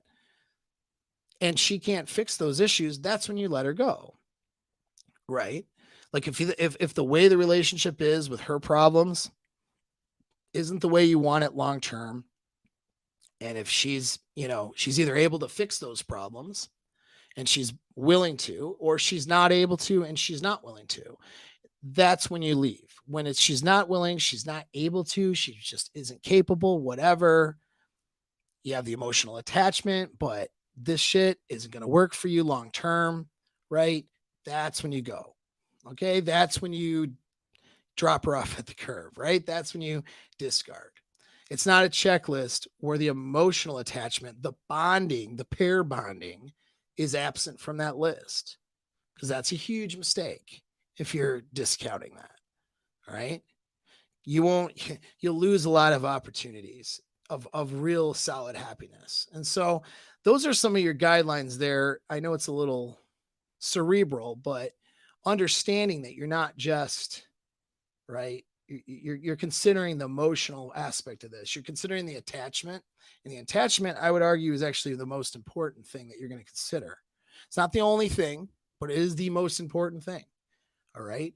And then from there, we're looking at how you're being treated today. What are the behaviors, emotions today? Not the red flags that are, that are there.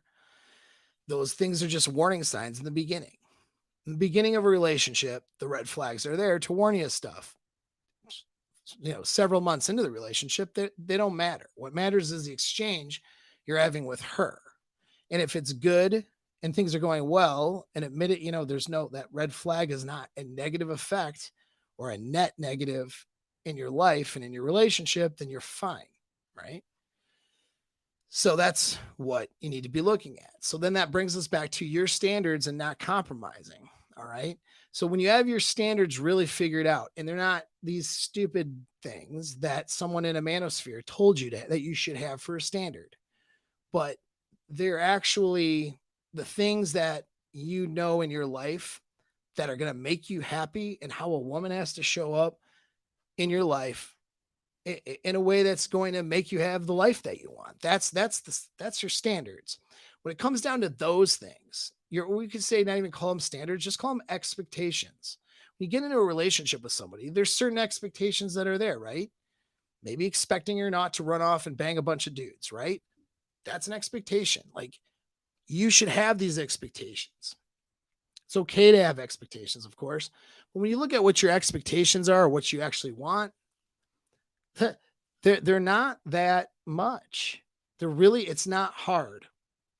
So when I say it's not hard, it's not really hard for a woman to meet those. Even if a woman has shit wrong with her, or a past that isn't necessarily good or whatever. I mean, those are things she'll have to overcome, sure. But the best way for her to overcome, let's say, a high notch count, we'll use that as the example because that's what's most talked about, right, in the space. Even a single mom, that's another one too. How does a woman overcome her notch count? How does a woman overcome the fact that she has a kid or two? She shows up for the dude. Or how does a woman overcome being post wall, let's say, right? How does she overcome being 35 or 40 versus 20 or 25? How does she overcome that? She overcomes it by being a better chick today for that dude. That's what makes her high value. What makes her high value isn't her red flags or her green flags. It isn't the things that make a man valuable, like his job or his profession or his purpose. That shit is cool. It's great when a woman has those things. Don't fucking care when it comes to the relationship. That's just something like, oh, she's a doctor, right? Like, that's wonderful. That's cool. You have that discipline. Maybe being a doctor, though, is a hindrance for the relationship I want, because I want some, if I'm a guy who wants a woman that's going to stay home with kids, for example, being a doctor is not a benefit, right? Maybe being a doctor, if you're a dude who doesn't necessarily want that kind of relationship, doesn't want to have kids, any whatever, just like, maybe being a doctor is a benefit. Who knows, right? That's a question you need to ask yourself. But the fact that she's a doctor makes her valuable in her profession, makes her valuable to the world, adds almost no value to her relationship value or her value in the sexual marketplace, right? Those are things like profession. That's what makes a man valuable. All right. For how women see dudes. Guys are not attracted. A guy will bang a hot waitress the same as he would a hot doctor. He doesn't fucking care, right? And so what are the things that a woman actually needs to do to show up? What are your standards? Where should your expectations be as a man? And that tweet that I read alludes to it. So first thing is self-care. Simply just taking care of herself, taking care of her mental health so that her mental health issues aren't becoming a problem for you. That's making her, just doing that makes her valuable. If she is low drama because she takes care of her mind and her mental health, and she's, not hindered by all kinds of problems and bullshit. We live in like this victim mentality society now with the younger generations, where these younger people, like these girls who are 18 to 21 and 21 to 24 age categories, they talk about their traumas and their mental this, and the guys do it too. It's fucking pathetic. They just wear all of their mental problems on their sleeve as if everyone else is supposed to deal with their bullshit. Negative. Okay. That's not being a good relationship partner. If a girl shows up and is working, works on her shit, she could have mental issues. That's fine. Is she working on it, handling it on her own, not bringing it to her relationship? She gets a little anxiety. Does she dump it on her partner and act like an absolutely unpleasant person to be around? Or is she like, hey, I need to go for a walk. I'm feeling a little anxious, and whatever, does the things to handle her shit, puts herself in therapy so she can deal with it, takes ownership for her issues that she has. Oh, she was assaulted when she was younger, let's say. Yeah, that sucks, right? That does suck. That's unfair, right? Not everybody else's problem to solve, right? She handles that shit. That's self-care, right? How about looking good, feeling good, not eating like like an American person eats, right? I mean, keeping your body fit, keeping your health good so you show up, have the energy and have the attractiveness in a relationship, right? Taking care of your physical and mental health. That is so simple. How many women can't do it? Like they literally can't and don't fucking do it. How many women show up to these relationships and show up to, they get married or whatever that may be that they do. They let themselves go. They got mental issues, they got depression, they got this, they got that. And they do nothing to try to solve it. They don't fucking go to see a counselor, they're not talking to professionals. And if that counselor isn't working and in a month they don't see results, they're not firing that guy, going to another person. No, at best they show up and get medicated because that's what the system tells them to do. And we are in a system and a society of zero personal responsibility. So women just, most women in westernized countries show up with no personal responsibility. I have these problems, doctor, fix me, right? And dude prescribes a bunch of medication, and now she's an even shittier person because of it. It's just mind blowing to me anyway. It's the level that a lot of women will just take zero responsibility for something as simple as taking care of themselves, eating healthy. Whose fucking responsibility is that? You know what I mean? Is that your husband's? Is that your fucking boyfriend's? No. You know what I mean? It's your responsibility. Is that society's? Is it the fast food restaurants? Is it the commercials? Like, get the fuck out of here. Go. This is where I get like, it's mind numbing to me.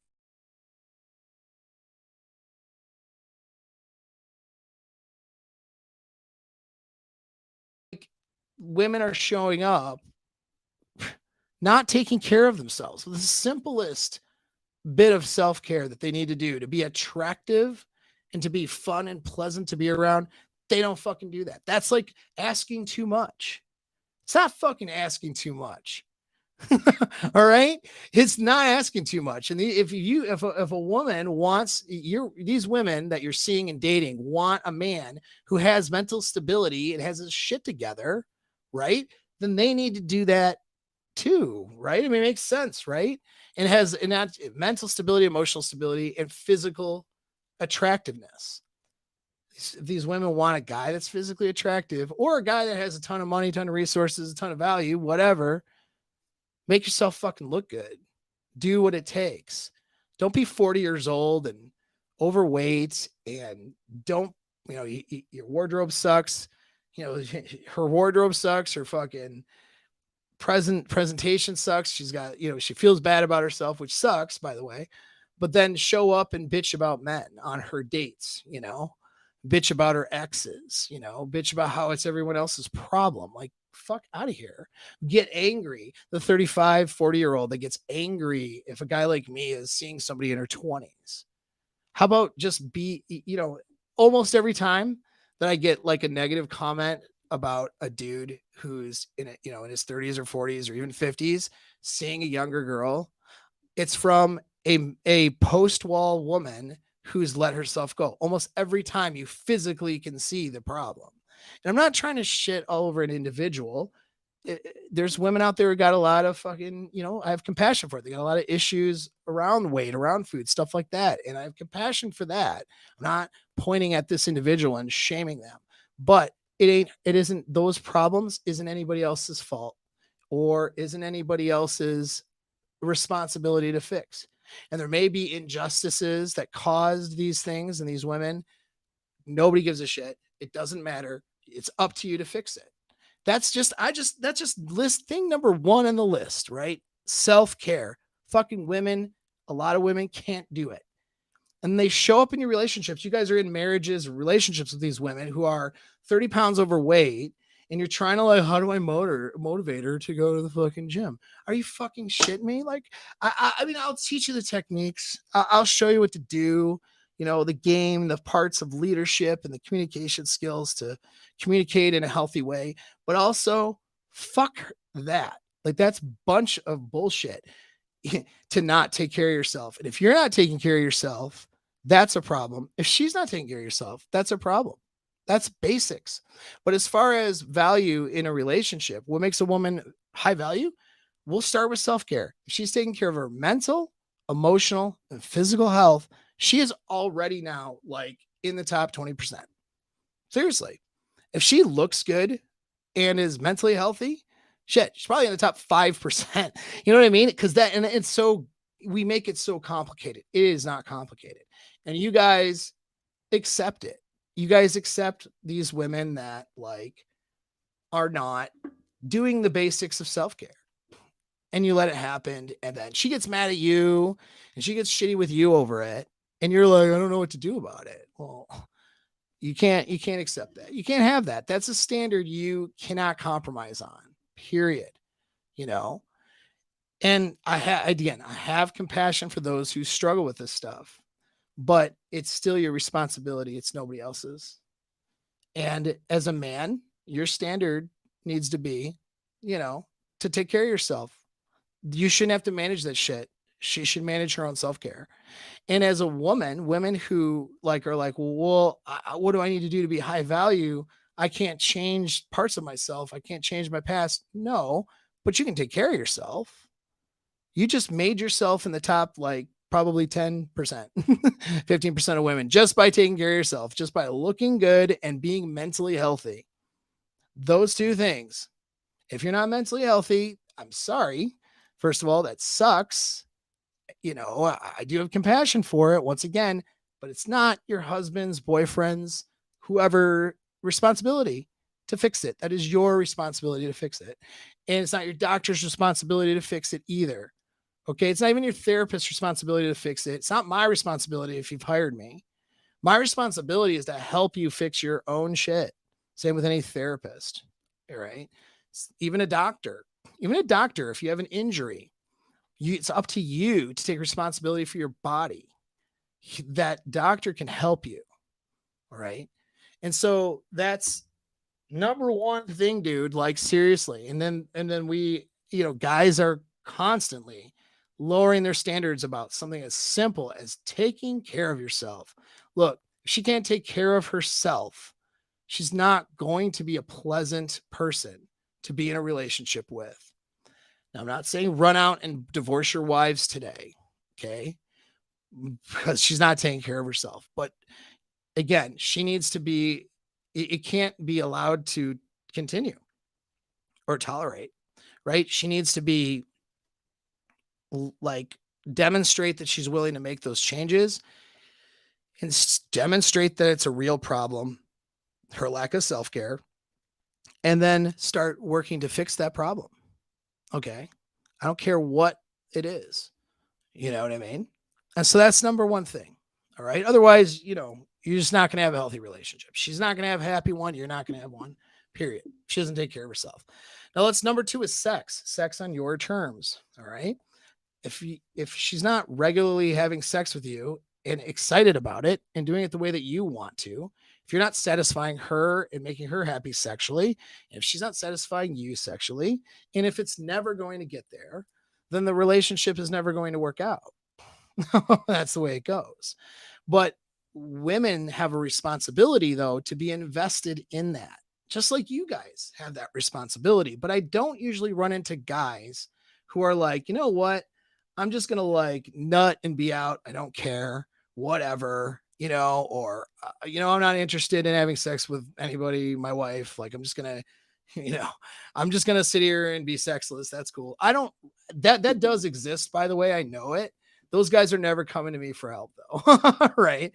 So I'm not saying that doesn't exist. I know there's a lot of sexually unsatisfied women because the guys don't take responsibility for it.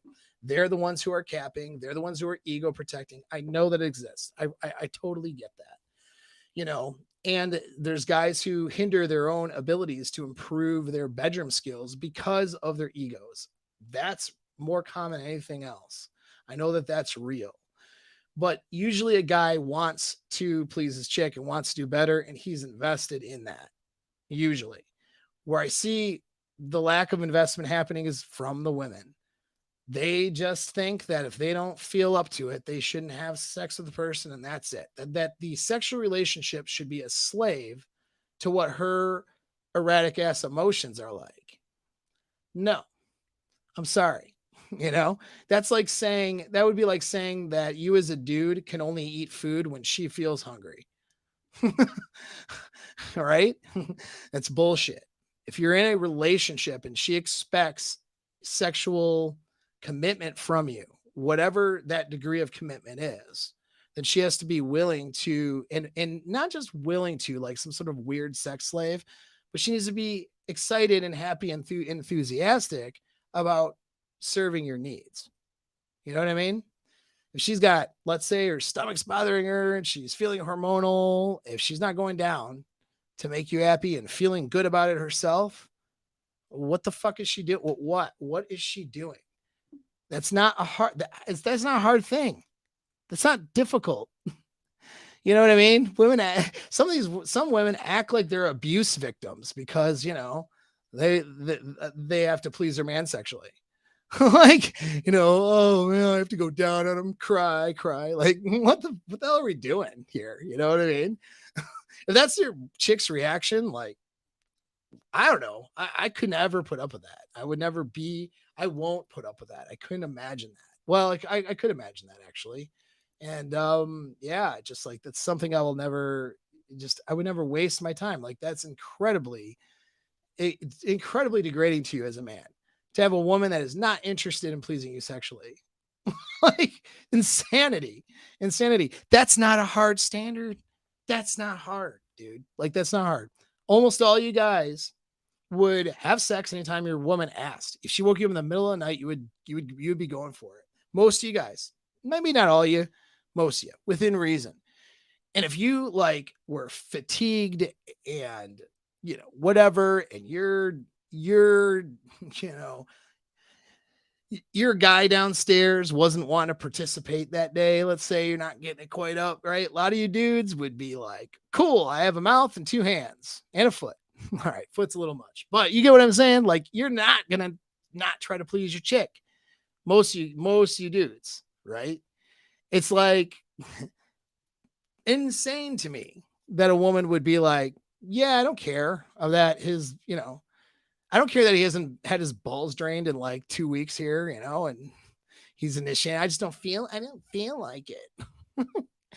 Think about how arrogant that is. Think about how absolutely arrogant and irresponsible it is for a woman to take that stance. But that is it's for me in my sleep, bro. I'll be dead asleep and she just takes it from me. Yeah, exactly. And I want that. There is not a second beautiful thing of the day that us as men wouldn't want to please her sexually. So why are men accepting a standard where a woman doesn't have that same paradigm? But you guys accept it all the time. Most of you guys are in her frame when it comes to sex, because your sex life is a slave to how she feels about it at the time.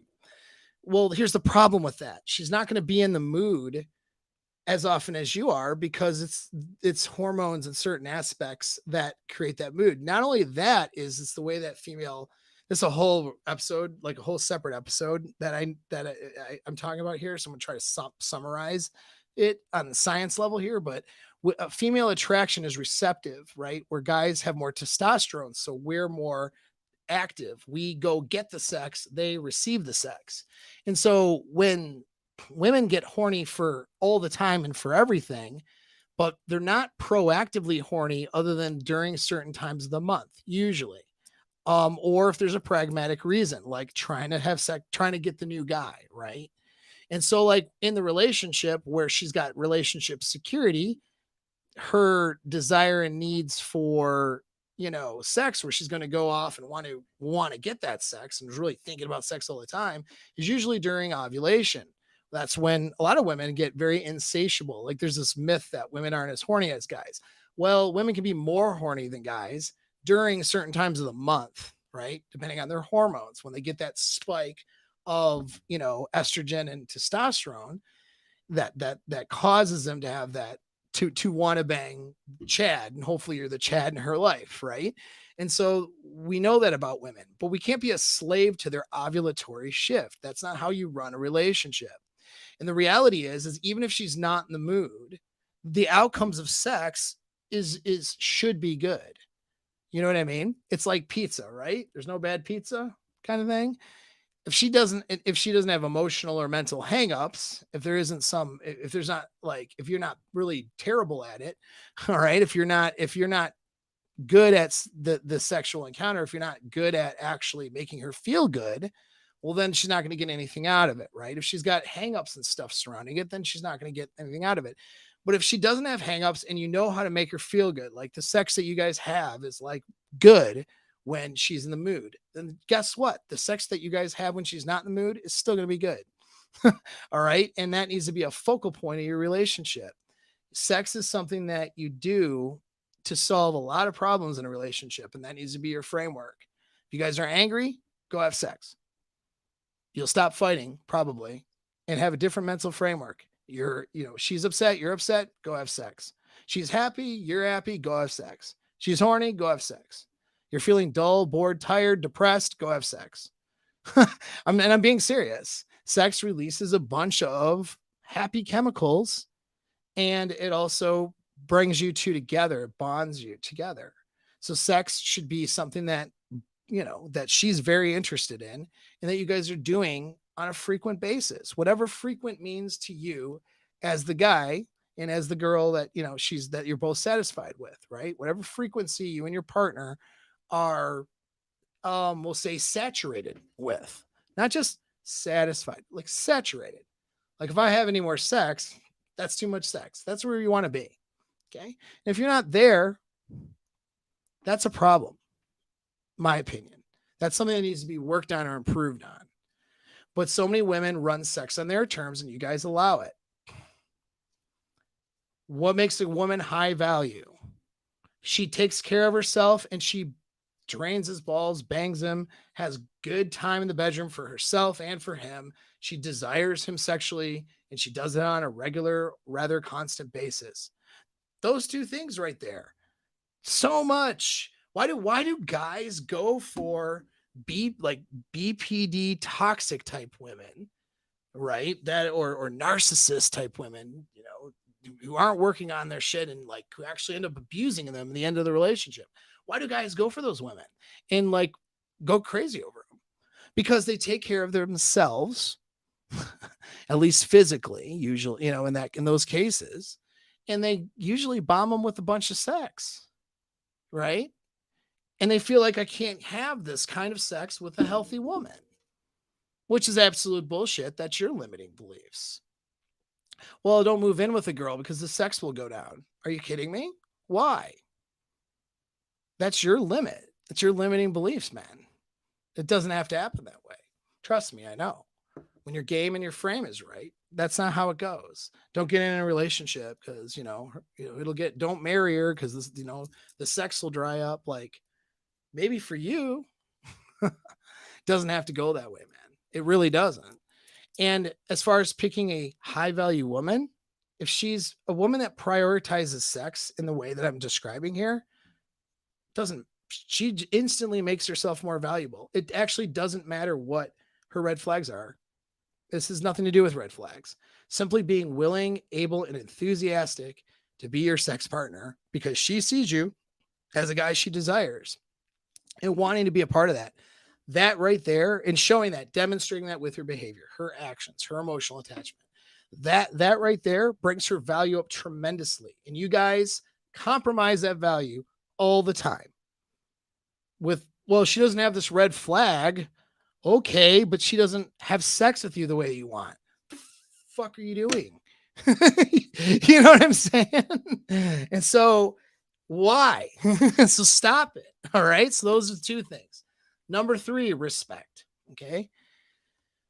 A woman has to see you with that awe and that respect and see you as the best that she can do. And really that boils down to femininity too, right?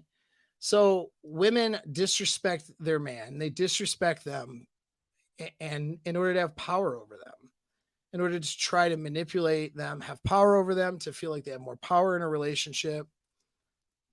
And it's something that you shouldn't tolerate, even if the sex is good and the self-care is good. That's where guys do get in trouble with a narcissist or untreated BPD girl that's, cheating on you, doing a bunch of crazy stuff, right?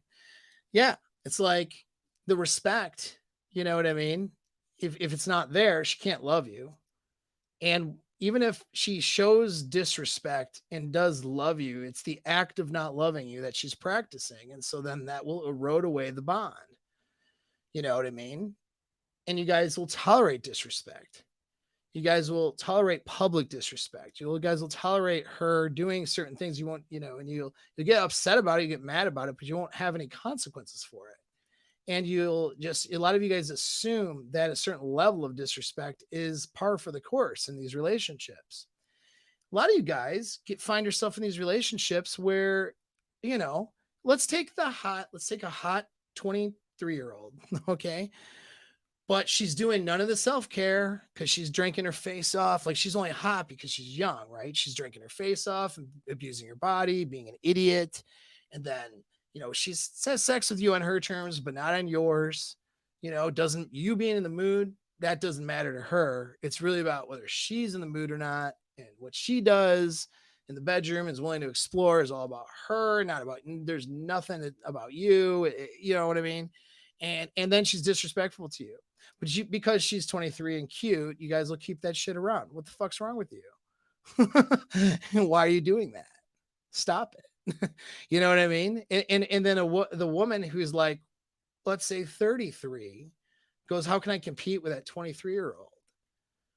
But meanwhile, she's not taking care of herself, only going to have sex on her terms, and she's going to be disrespectful to the dude too. Like, well, that guy's going to would rather go for the 23-year-old that doesn't take care of herself and who's going to be disrespectful and only have sex on her terms. He'll go for the 23-year-old before the 33-year-old. But I will tell you this. She could be 40. Well, depending on the age of the guy. Okay, I realize. Let's stick with 33. That's an easier model. She can be a decade older, take care of herself, and be really hot because she really takes care of her body and takes care of her skin and takes care of her appearance. So she looks good. And when she's with a guy, she is absolutely all about his sexual needs and pleasure and pleasuring herself with him, sees him as the source. So great sex life, all that, all about it. And she wouldn't be disrespectful. She's with a guy, she would have that respect. Guess what? 33-year-old almost hit the wall or post wall or whatever you guys think about it, is already a better option than the 23-year-old that doesn't do those things. 100% better. You know what I mean? In all ways. And so that's why a guy would go for her. That's her value. That's what makes her a high value woman. But see, like a lot of women, they don't want to look at that. They don't want to look at the fact that what you look like, how you take care of yourself is what is part of your value as a woman. Like, no, you got to respect me for my degree or my mind or my job. It's like, maybe your mental health, sure. But your IQ level isn't helping that guy. That's not value. The things that, unfortunately, women are being taught, that the things that are valuable to them, that they need to see themselves as valuable with, are things that guys really don't bring any benefit to a relationship to a guy. And that's, of course, the issue, right? And women will feel low value because of the red flag checklist, and because, she is not a career woman like her other friend, or she's not, maybe doesn't have a family like somebody else, and then she feels low value and all this stuff. And then the problem is she feels low value and she's not working on the things that would make her valuable, which is her mental health and her physical health and her emotional health, and working on, being more open sexually when she's emotionally bonded with somebody. right? And having a different mental framework when it comes to sex, and being, having a sense of femininity where she makes the dude feel good. That's the respect. When a house guests come over, she's a good host, right? Cleaning after and taking for people, right? In a household situation. Some women find it absolutely degrading to have to take care of a guy or to clean up after him. And we're not saying that she makes the money and works, full time and then comes home and cleans after him. I'm not talking about that. I'm talking about like the guy is a valuable guy, makes a good living, and she's, not working quite as much as he is, or not working as hard, or not working at all. And some of these women find it, somehow apprehensible to clean up the house. Like, no, like that's, or apprehensive. Like they won't greet him and ask him how his day was and be pleasant. They won't tell him, hey, I'm really proud of you or whatever. For that promotion you got, or wow, good job, honey. Or, oh, wow, I'm so grateful for the things that you do for me. These are feminine qualities. That's what makes a woman valuable to a dude in a relationship. A lot of you guys take these man women on that are going to be argumentative and going to be unpleasant, when they don't get their way, and that are going to be terrible hosts, that are not going to make you feel good, that are more apt to fuck with you and make you feel like shit than try to, be complimentary, build you up, and demonstrate that respect that they have for you. You guys accept that shit. Why? How hard is it to be a pleasant human being? I don't know, because I see a lot of women out there that it must be really, really difficult based on how a lot of women act. Not all women, obviously, but a lot of women. The women who would be upset about this video and maybe clips that come from it, they're the ones. It's like, oh, being a kind human being, like it's too much for them. Being respectful, too much for them. Being feminine and welcoming and pleasant to be around, not so argumentative, not so, you know, degrading people, their partner, talking smack about them, like all that stuff. Obviously, I'm not talking about context of jokes and different things, but I mean, like just being unpleasant. Like they can't do it. Right? How about do stuff for him? That was on the list. That goes back to femininity, right? And then complimenting the guy's life. Somebody who is conscientious. How hard is it to be conscientious? How hard is it to be like, hey, honey, I'm coming home from whatever. Do you need anything? I'm going to stop by the store. How hard is that? Hey, let me cook dinner for you because you've been working so hard. Hey, let me figure this out. How hard is it to be conscientious and not selfish? It's not fucking hard. That's not a difficult standard you guys are expecting. But somehow you've been gaslighted by the sexual marketplace and by the women you're with to think that that is somehow a real challenge and that's really hard and that they can't do it. And that for you to expect that makes you a misogynist, makes you a bad person. I'm not saying, that you're expecting a bunch of things without providing her value. That would be, unreasonable, of course, right?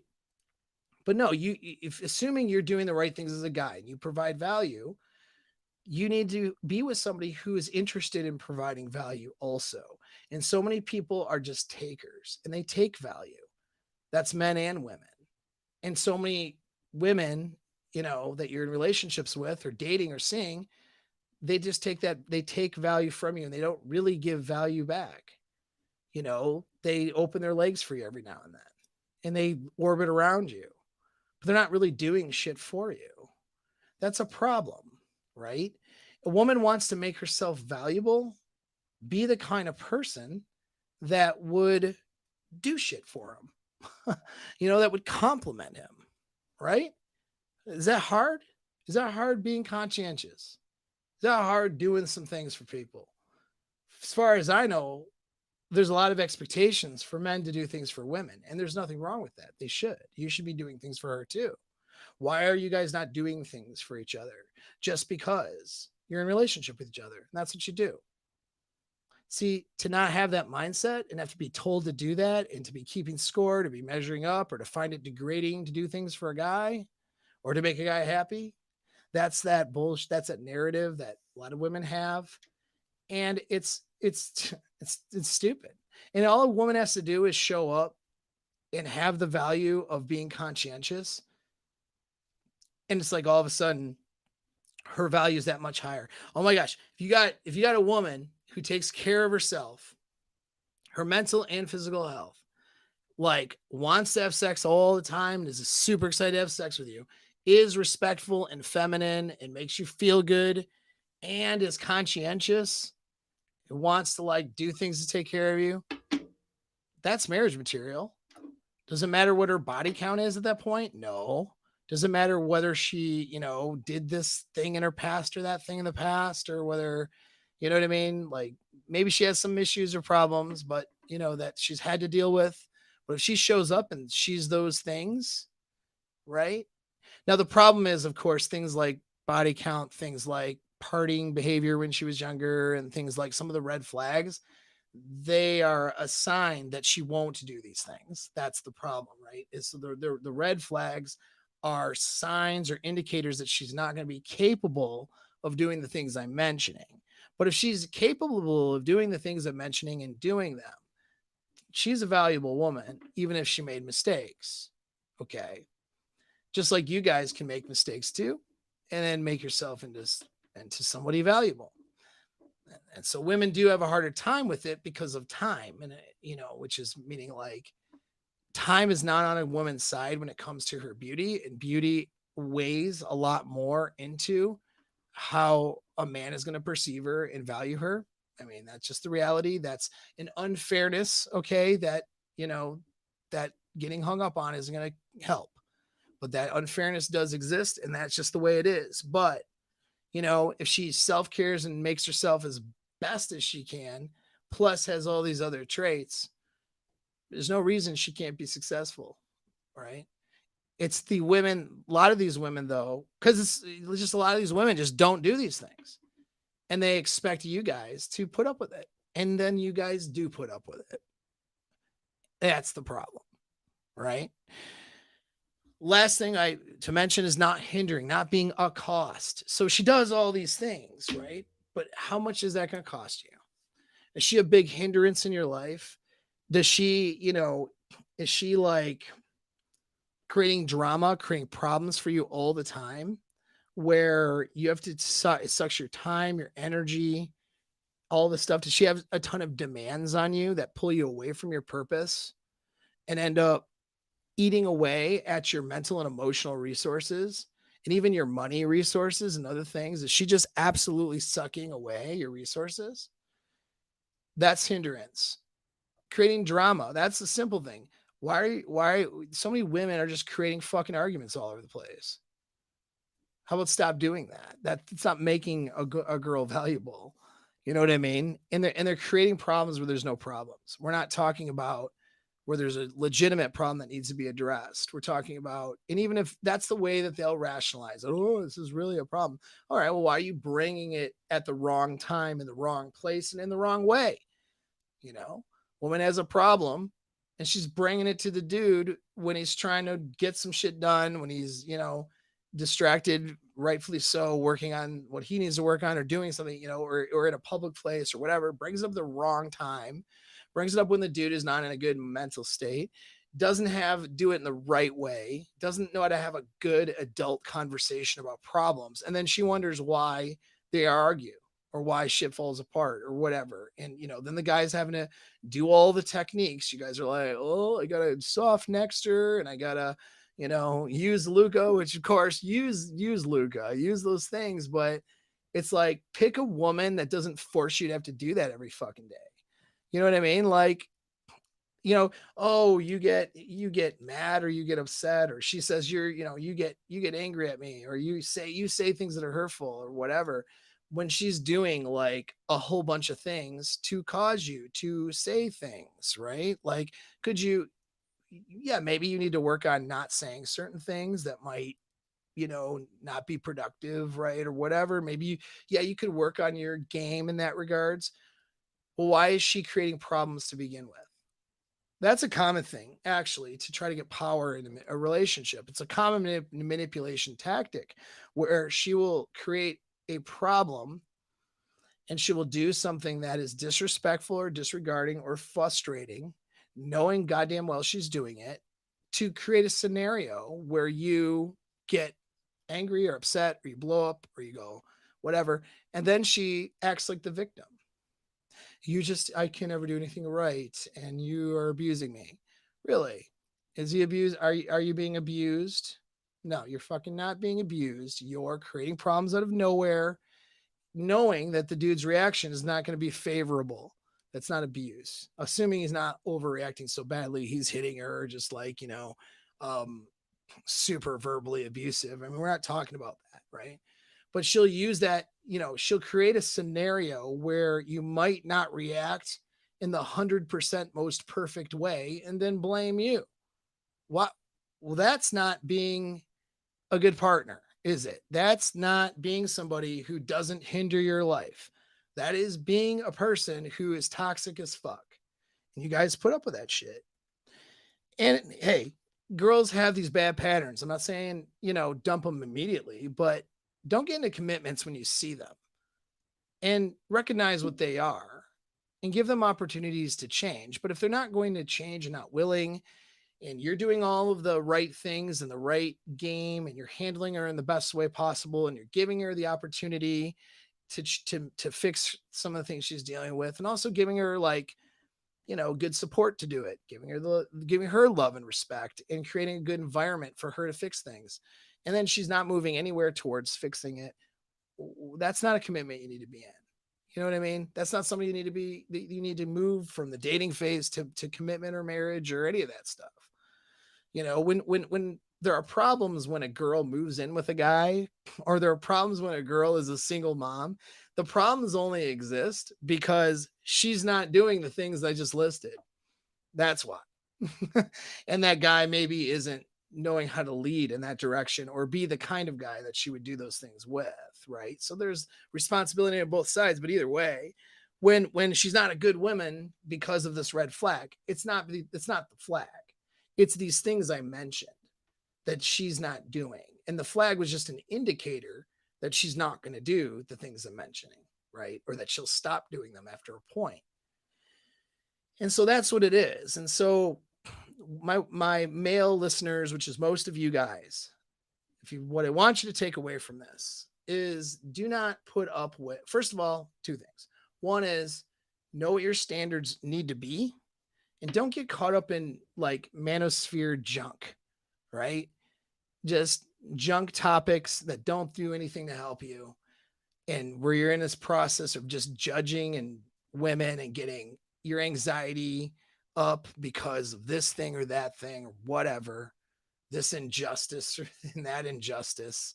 Let all that stuff go. That's not important. All right. Focus on these things I mentioned. All right. Does she take care of her mental, physical, and emotional health? Is she sexually open and wanting to have the kind of sex life you have and actively wanting to pursue that? Does she have respect? Is she pleasant to be around? Does she build you up? Does she have those feminine qualities? And is she conscientious and somebody who is, thinks about your well-being and wants to do things for you? And is there a low cost, meaning she's not bringing a bunch of problems into your life, that she's not a hindrance in your life? These are the things you need to look at. These are the real things. You satisfy these things, this is what's going to make you happy in a long-term scenario. You fail to satisfy these things, you're cashing in your happiness. All right. And so these are the things you really need to pay attention to. So if you're a guy, you need to know that. And you need to not only know these things and know that these are the real standards, okay? Not just things we talk about on the internet, but these are the real standards, right? Because these are, actionably the behaviors, the stuff that's going to lead to your happiness, or the lack of these things I've mentioned are going to lead to your demise. So understanding that's important. And then thing number 2 is don't compromise it. These things I mentioned are not hard. You don't let women or society or other women in your life or your mom or your dad or other dudes that are simping for girls and don't have the understanding of this stuff. Don't let anybody tell you that somehow these basic standards of being a good human being, because that's all we're really asking, is for the woman in your, that's all you're asking for, is the woman in your life to be a good human being, be a good partner. If these are too hard for her and she can't and won't do it, you know what I mean? Don't allow yourself to be shamed or manipulated or coerced into thinking that somehow you're a problem. Don't allow yourself to be gaslit because these basic needs aren't being met and somehow you're supposed to accept that. You don't have to accept that. And if that means that you're single and in and out of relationships for your entire life, good, because you'll be happier. All right. If women today and the women you interact with do not want to meet these very basic and simple standards, don't make them your problem.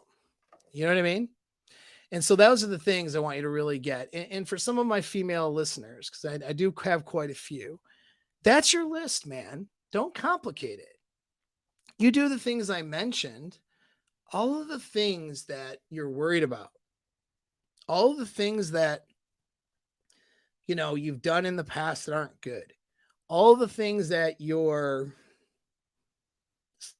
thinking that are you need to do to make you valuable, but it's like way out there, like it's these some unattainable thing, all the excuses you give yourself as to why you can't be valuable. Those excuses are really just capping. It's when if a girl's like, I'll never be enough because I did blank or whatever, I cheated in my past, so I'll never be enough for a guy, like or I'm 34, so my time is up, I'll never be enough. All that woman, what I hear is a woman excusing herself from doing all of the things to be a good partner. She's creating an excuse, right? So I don't have to, I'm not going to be a good woman because of my age or whatever. And then she does none of the things or does nothing to improve the things I mentioned. Because what? Because she's not going to be a good woman anyway. So woe is me. I'm a victim, right? No, no, no, no, no. If you're listening to me and you have a vagina, okay, this is a very easy list, really, to meet. It really is. We're just, most dudes, if you just show up doing the things I'm mentioning, and if you struggle with those things, like let's say self-care or mental health, or your framework around sex is kind of, little backwards, maybe, you've had bad experiences or maybe trauma. So like, sex is hang up for you, or maybe you've been conditioned to be real bitchy and be disrespectful. Like if that's you and you're a woman, then you know what to work on now. You know what I mean? These are these standards don't go away just because you struggle with them. You just, that's what you need to work on. Because I promise you, whether the guy is consciously aware or not of these being the standard, these are the standards for him, whether he recognizes it or not. They are. If you're satisfying the things I've mentioned, you're gonna have one happy guy in your hands. And having a happy guy that you have the ability to make happy, that's what gives you all the power. That's what makes him want to work hard and try hard for you. Being somebody who tries to manipulate and take away from the dude and, you know, not show up and be these things because you're afraid of being heard, this, that, you know, that's you trying to get power in a relationship in all the wrong ways. Getting into being disrespectful, for example, or degrading, or using sex as a manipulation tool. These are things women do to get power, but these are things that lead to the demise of the relationship. And so instead of trying to have power that way, just be the best partner you can be by making all these things happen. That's how you get your power, ladies, because I don't know about you, but when I'm in my LTR situations, when I'm with a girl, I want to empower her to be a good partner to me.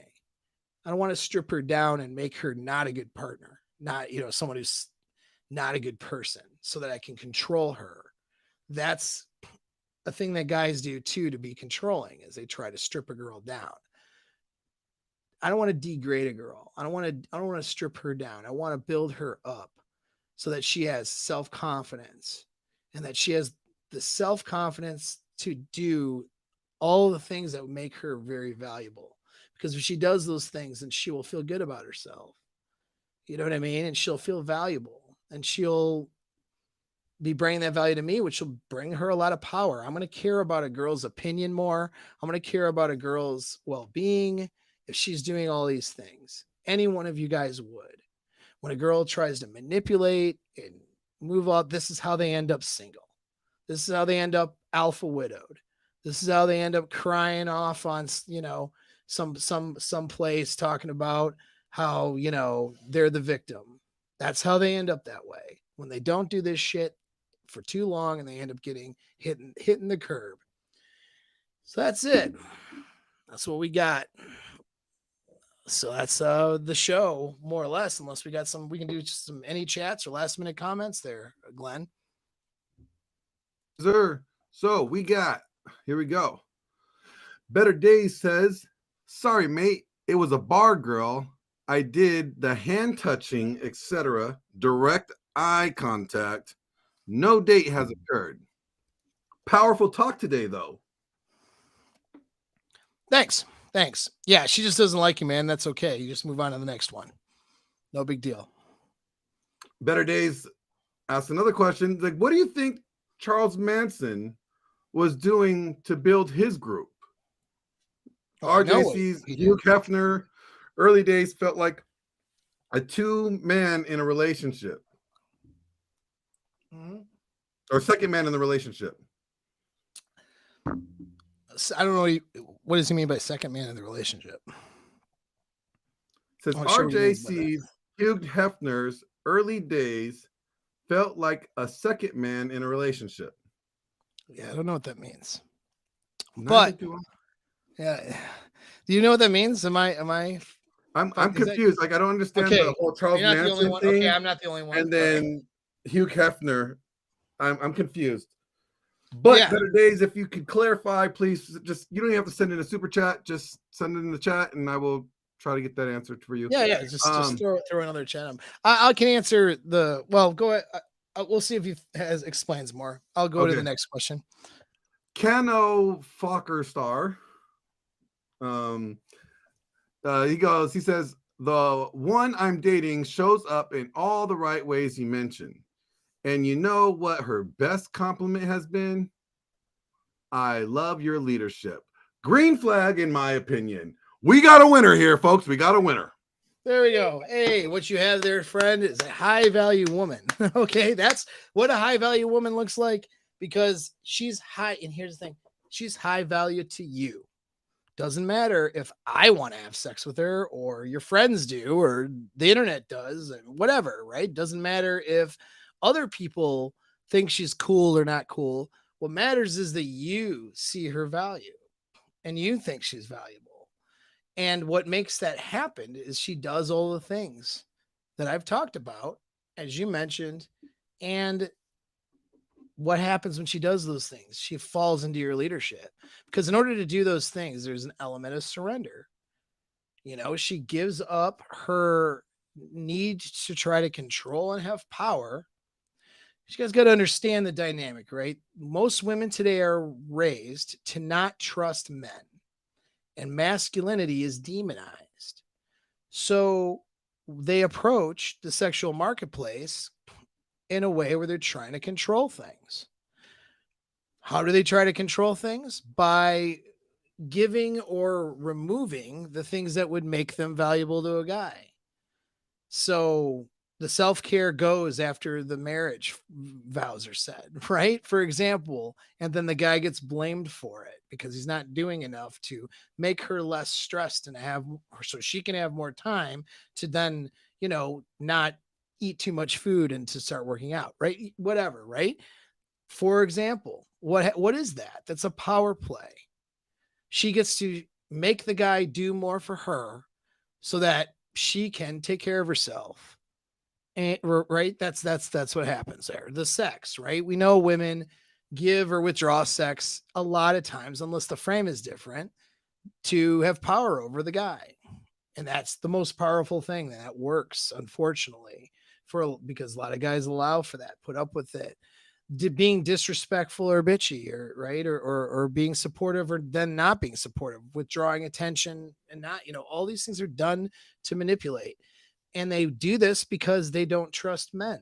Because if masculinity is terrible and horrible, then that means you're somehow a broken human being that they have to make and condition to be more feminine, right? And to be this better, they got to school you up. And so they're not in the frame and they don't do these things, or they use these things for manipulation. When a girl submits and surrenders, and she does that when she trusts your frame, you got to behave and be this is what a valuable guy, because of being valuable will allow her to trust, but and also taking care of her, right? And having that compassion for her will allow her to trust. However, some women just won't trust because of their conditioning, and that's their belief system, and those are the ones you can't bring in. But it looks like my friend here in the comments brought in a good chick who was capable of trusting a man. He demonstrated leadership. With that, she naturally did all the things listed because she didn't hinder herself, and they got some green flags going on. And so that's good. That's always good to hear that. So, what other questions we got? The last one is from Spencer Keen. He says, what things can a man reasonably be expected to do for his woman? What's the line between reasonable and betatization? Don't carry her purse. Yeah. So that's a good question. Like, where's the line between reasonable and betatization? Well, you know, are you sacrificing yourself and your purpose, for example, to do things for her? That would be unreasonable, right? And so that's first things. You know, second things are like, are you doing them because you want to and because you enjoy them and you enjoy making your girl happy? Now, if you don't enjoy making your girl happy and you don't enjoy doing things for people, that's a you problem. That's an inner game problem, right? But if you get enjoyment out of, doing shit, right? For your partner, then do those things that would make you have enjoyment. But here's what it is. What's your response, right? Does she have the respect enough for you to be appreciative and to have gratitude for the things that you do? Does she demonstrate that respect? Does she demonstrate gratitude? Does she talk about you favorably and in a good way in front of other people and to you, right? And when you're not around, does she bitch about you when you're doing all these things for her, or is she talking about you like you're elevated, like you're high on up on a pedestal, as she should be, right? That's how you can tell. Because if you're doing too much and losing the attraction and she no longer sees you as the best she can do because you're doing a lot, what that means is you may have actually, it's not just about what you're doing, it's also about how you're empowering her and what she's doing for you and whatever, right? So if she's being complimentary to your life, doing things for you, and you know embracing you delegating things to her, right? For example, like, hey, I need you to do this. And she embraces that. And she's like, yeah, no, cool. Like, or I want you to whatever. Are you going to go shopping later? You're like, whatever. Here's some things I need. Yeah. Right. Like, she's going to go shopping for you. She's going to clean some things for you. She's going to, do things, right? Like, you can delegate those things and she's happy to do things for you. Well, then you're in a complementary relationship. Then, of course, you doing things for her and her feeling gratitude or feeling good about that works.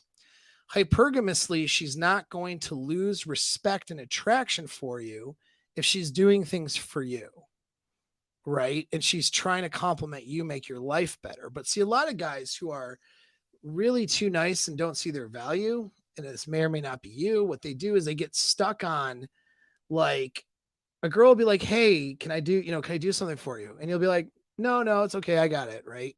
We do this self-reliance thing where we don't let a woman do stuff for us. And that's a huge mistake because you're not empowering her to be valuable in your life and to make your life better. And that can have dire consequences. The consequences being that then she might get some dread and think, gosh, I don't know what it is I could do to help this guy or whatever, to be, what's my value to this guy, right? She might get that little bit of dread.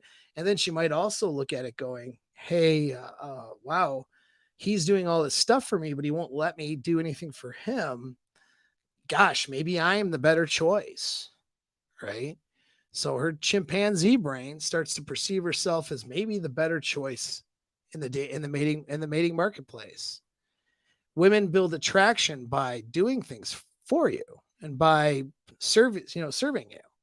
And so if you don't enable them to do that, or you don't allow them to do that, or if they have a mental framework of, I better not do that because I'm a strong, independent woman, whatever, well, now you're going to lose that attraction. You'll become, in her eyes, maybe not hypergamously the best she can do. And then that's a problem, right?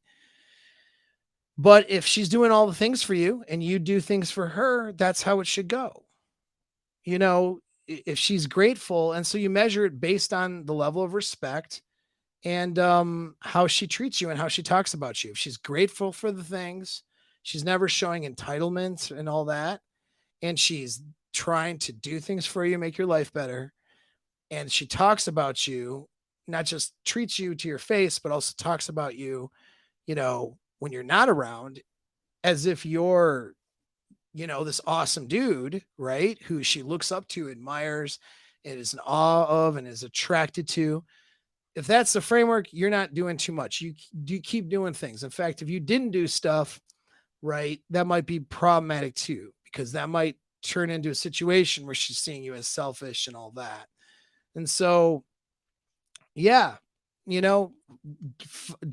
with somebody who you can do things for and feel good about that. That's my advice. And hold that frame by allowing her to do things for you. This is positive dread.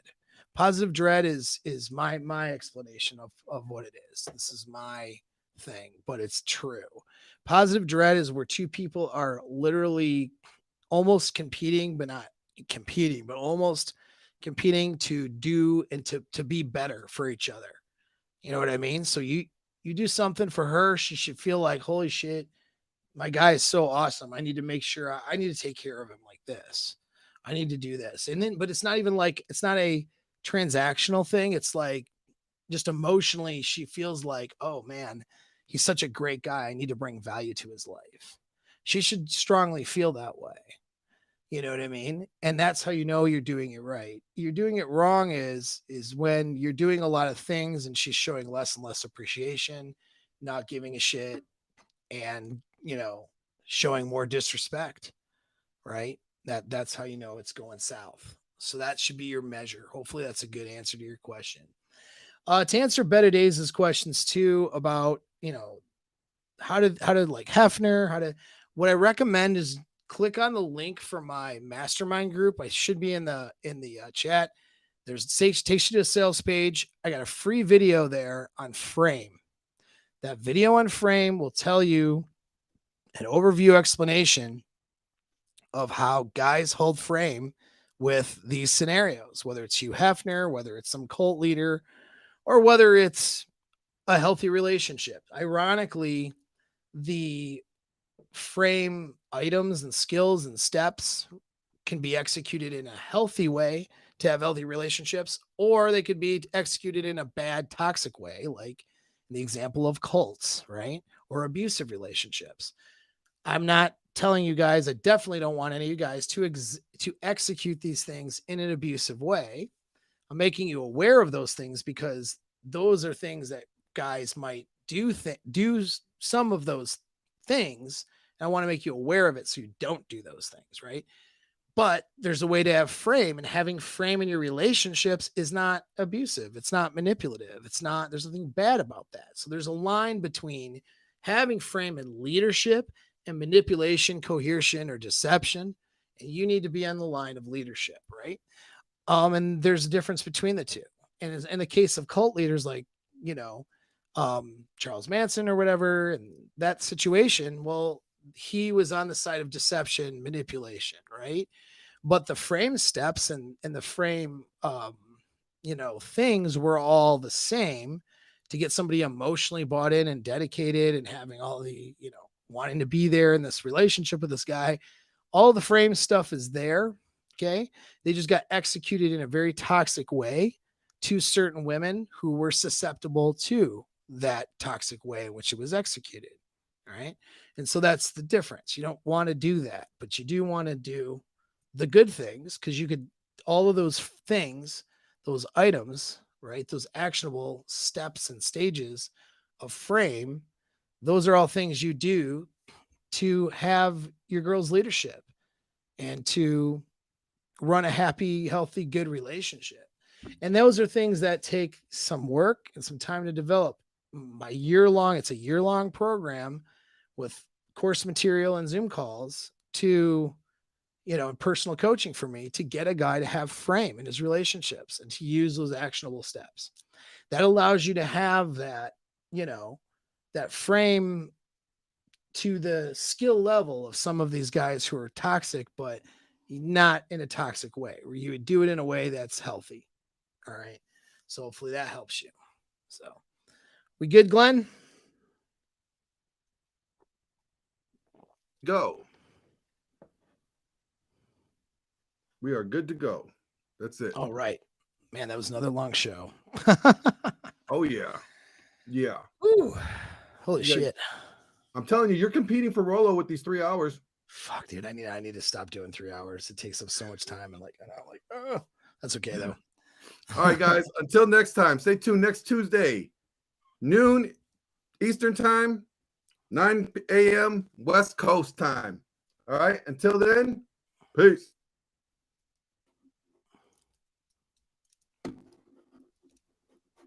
Where's my mouse? There it is.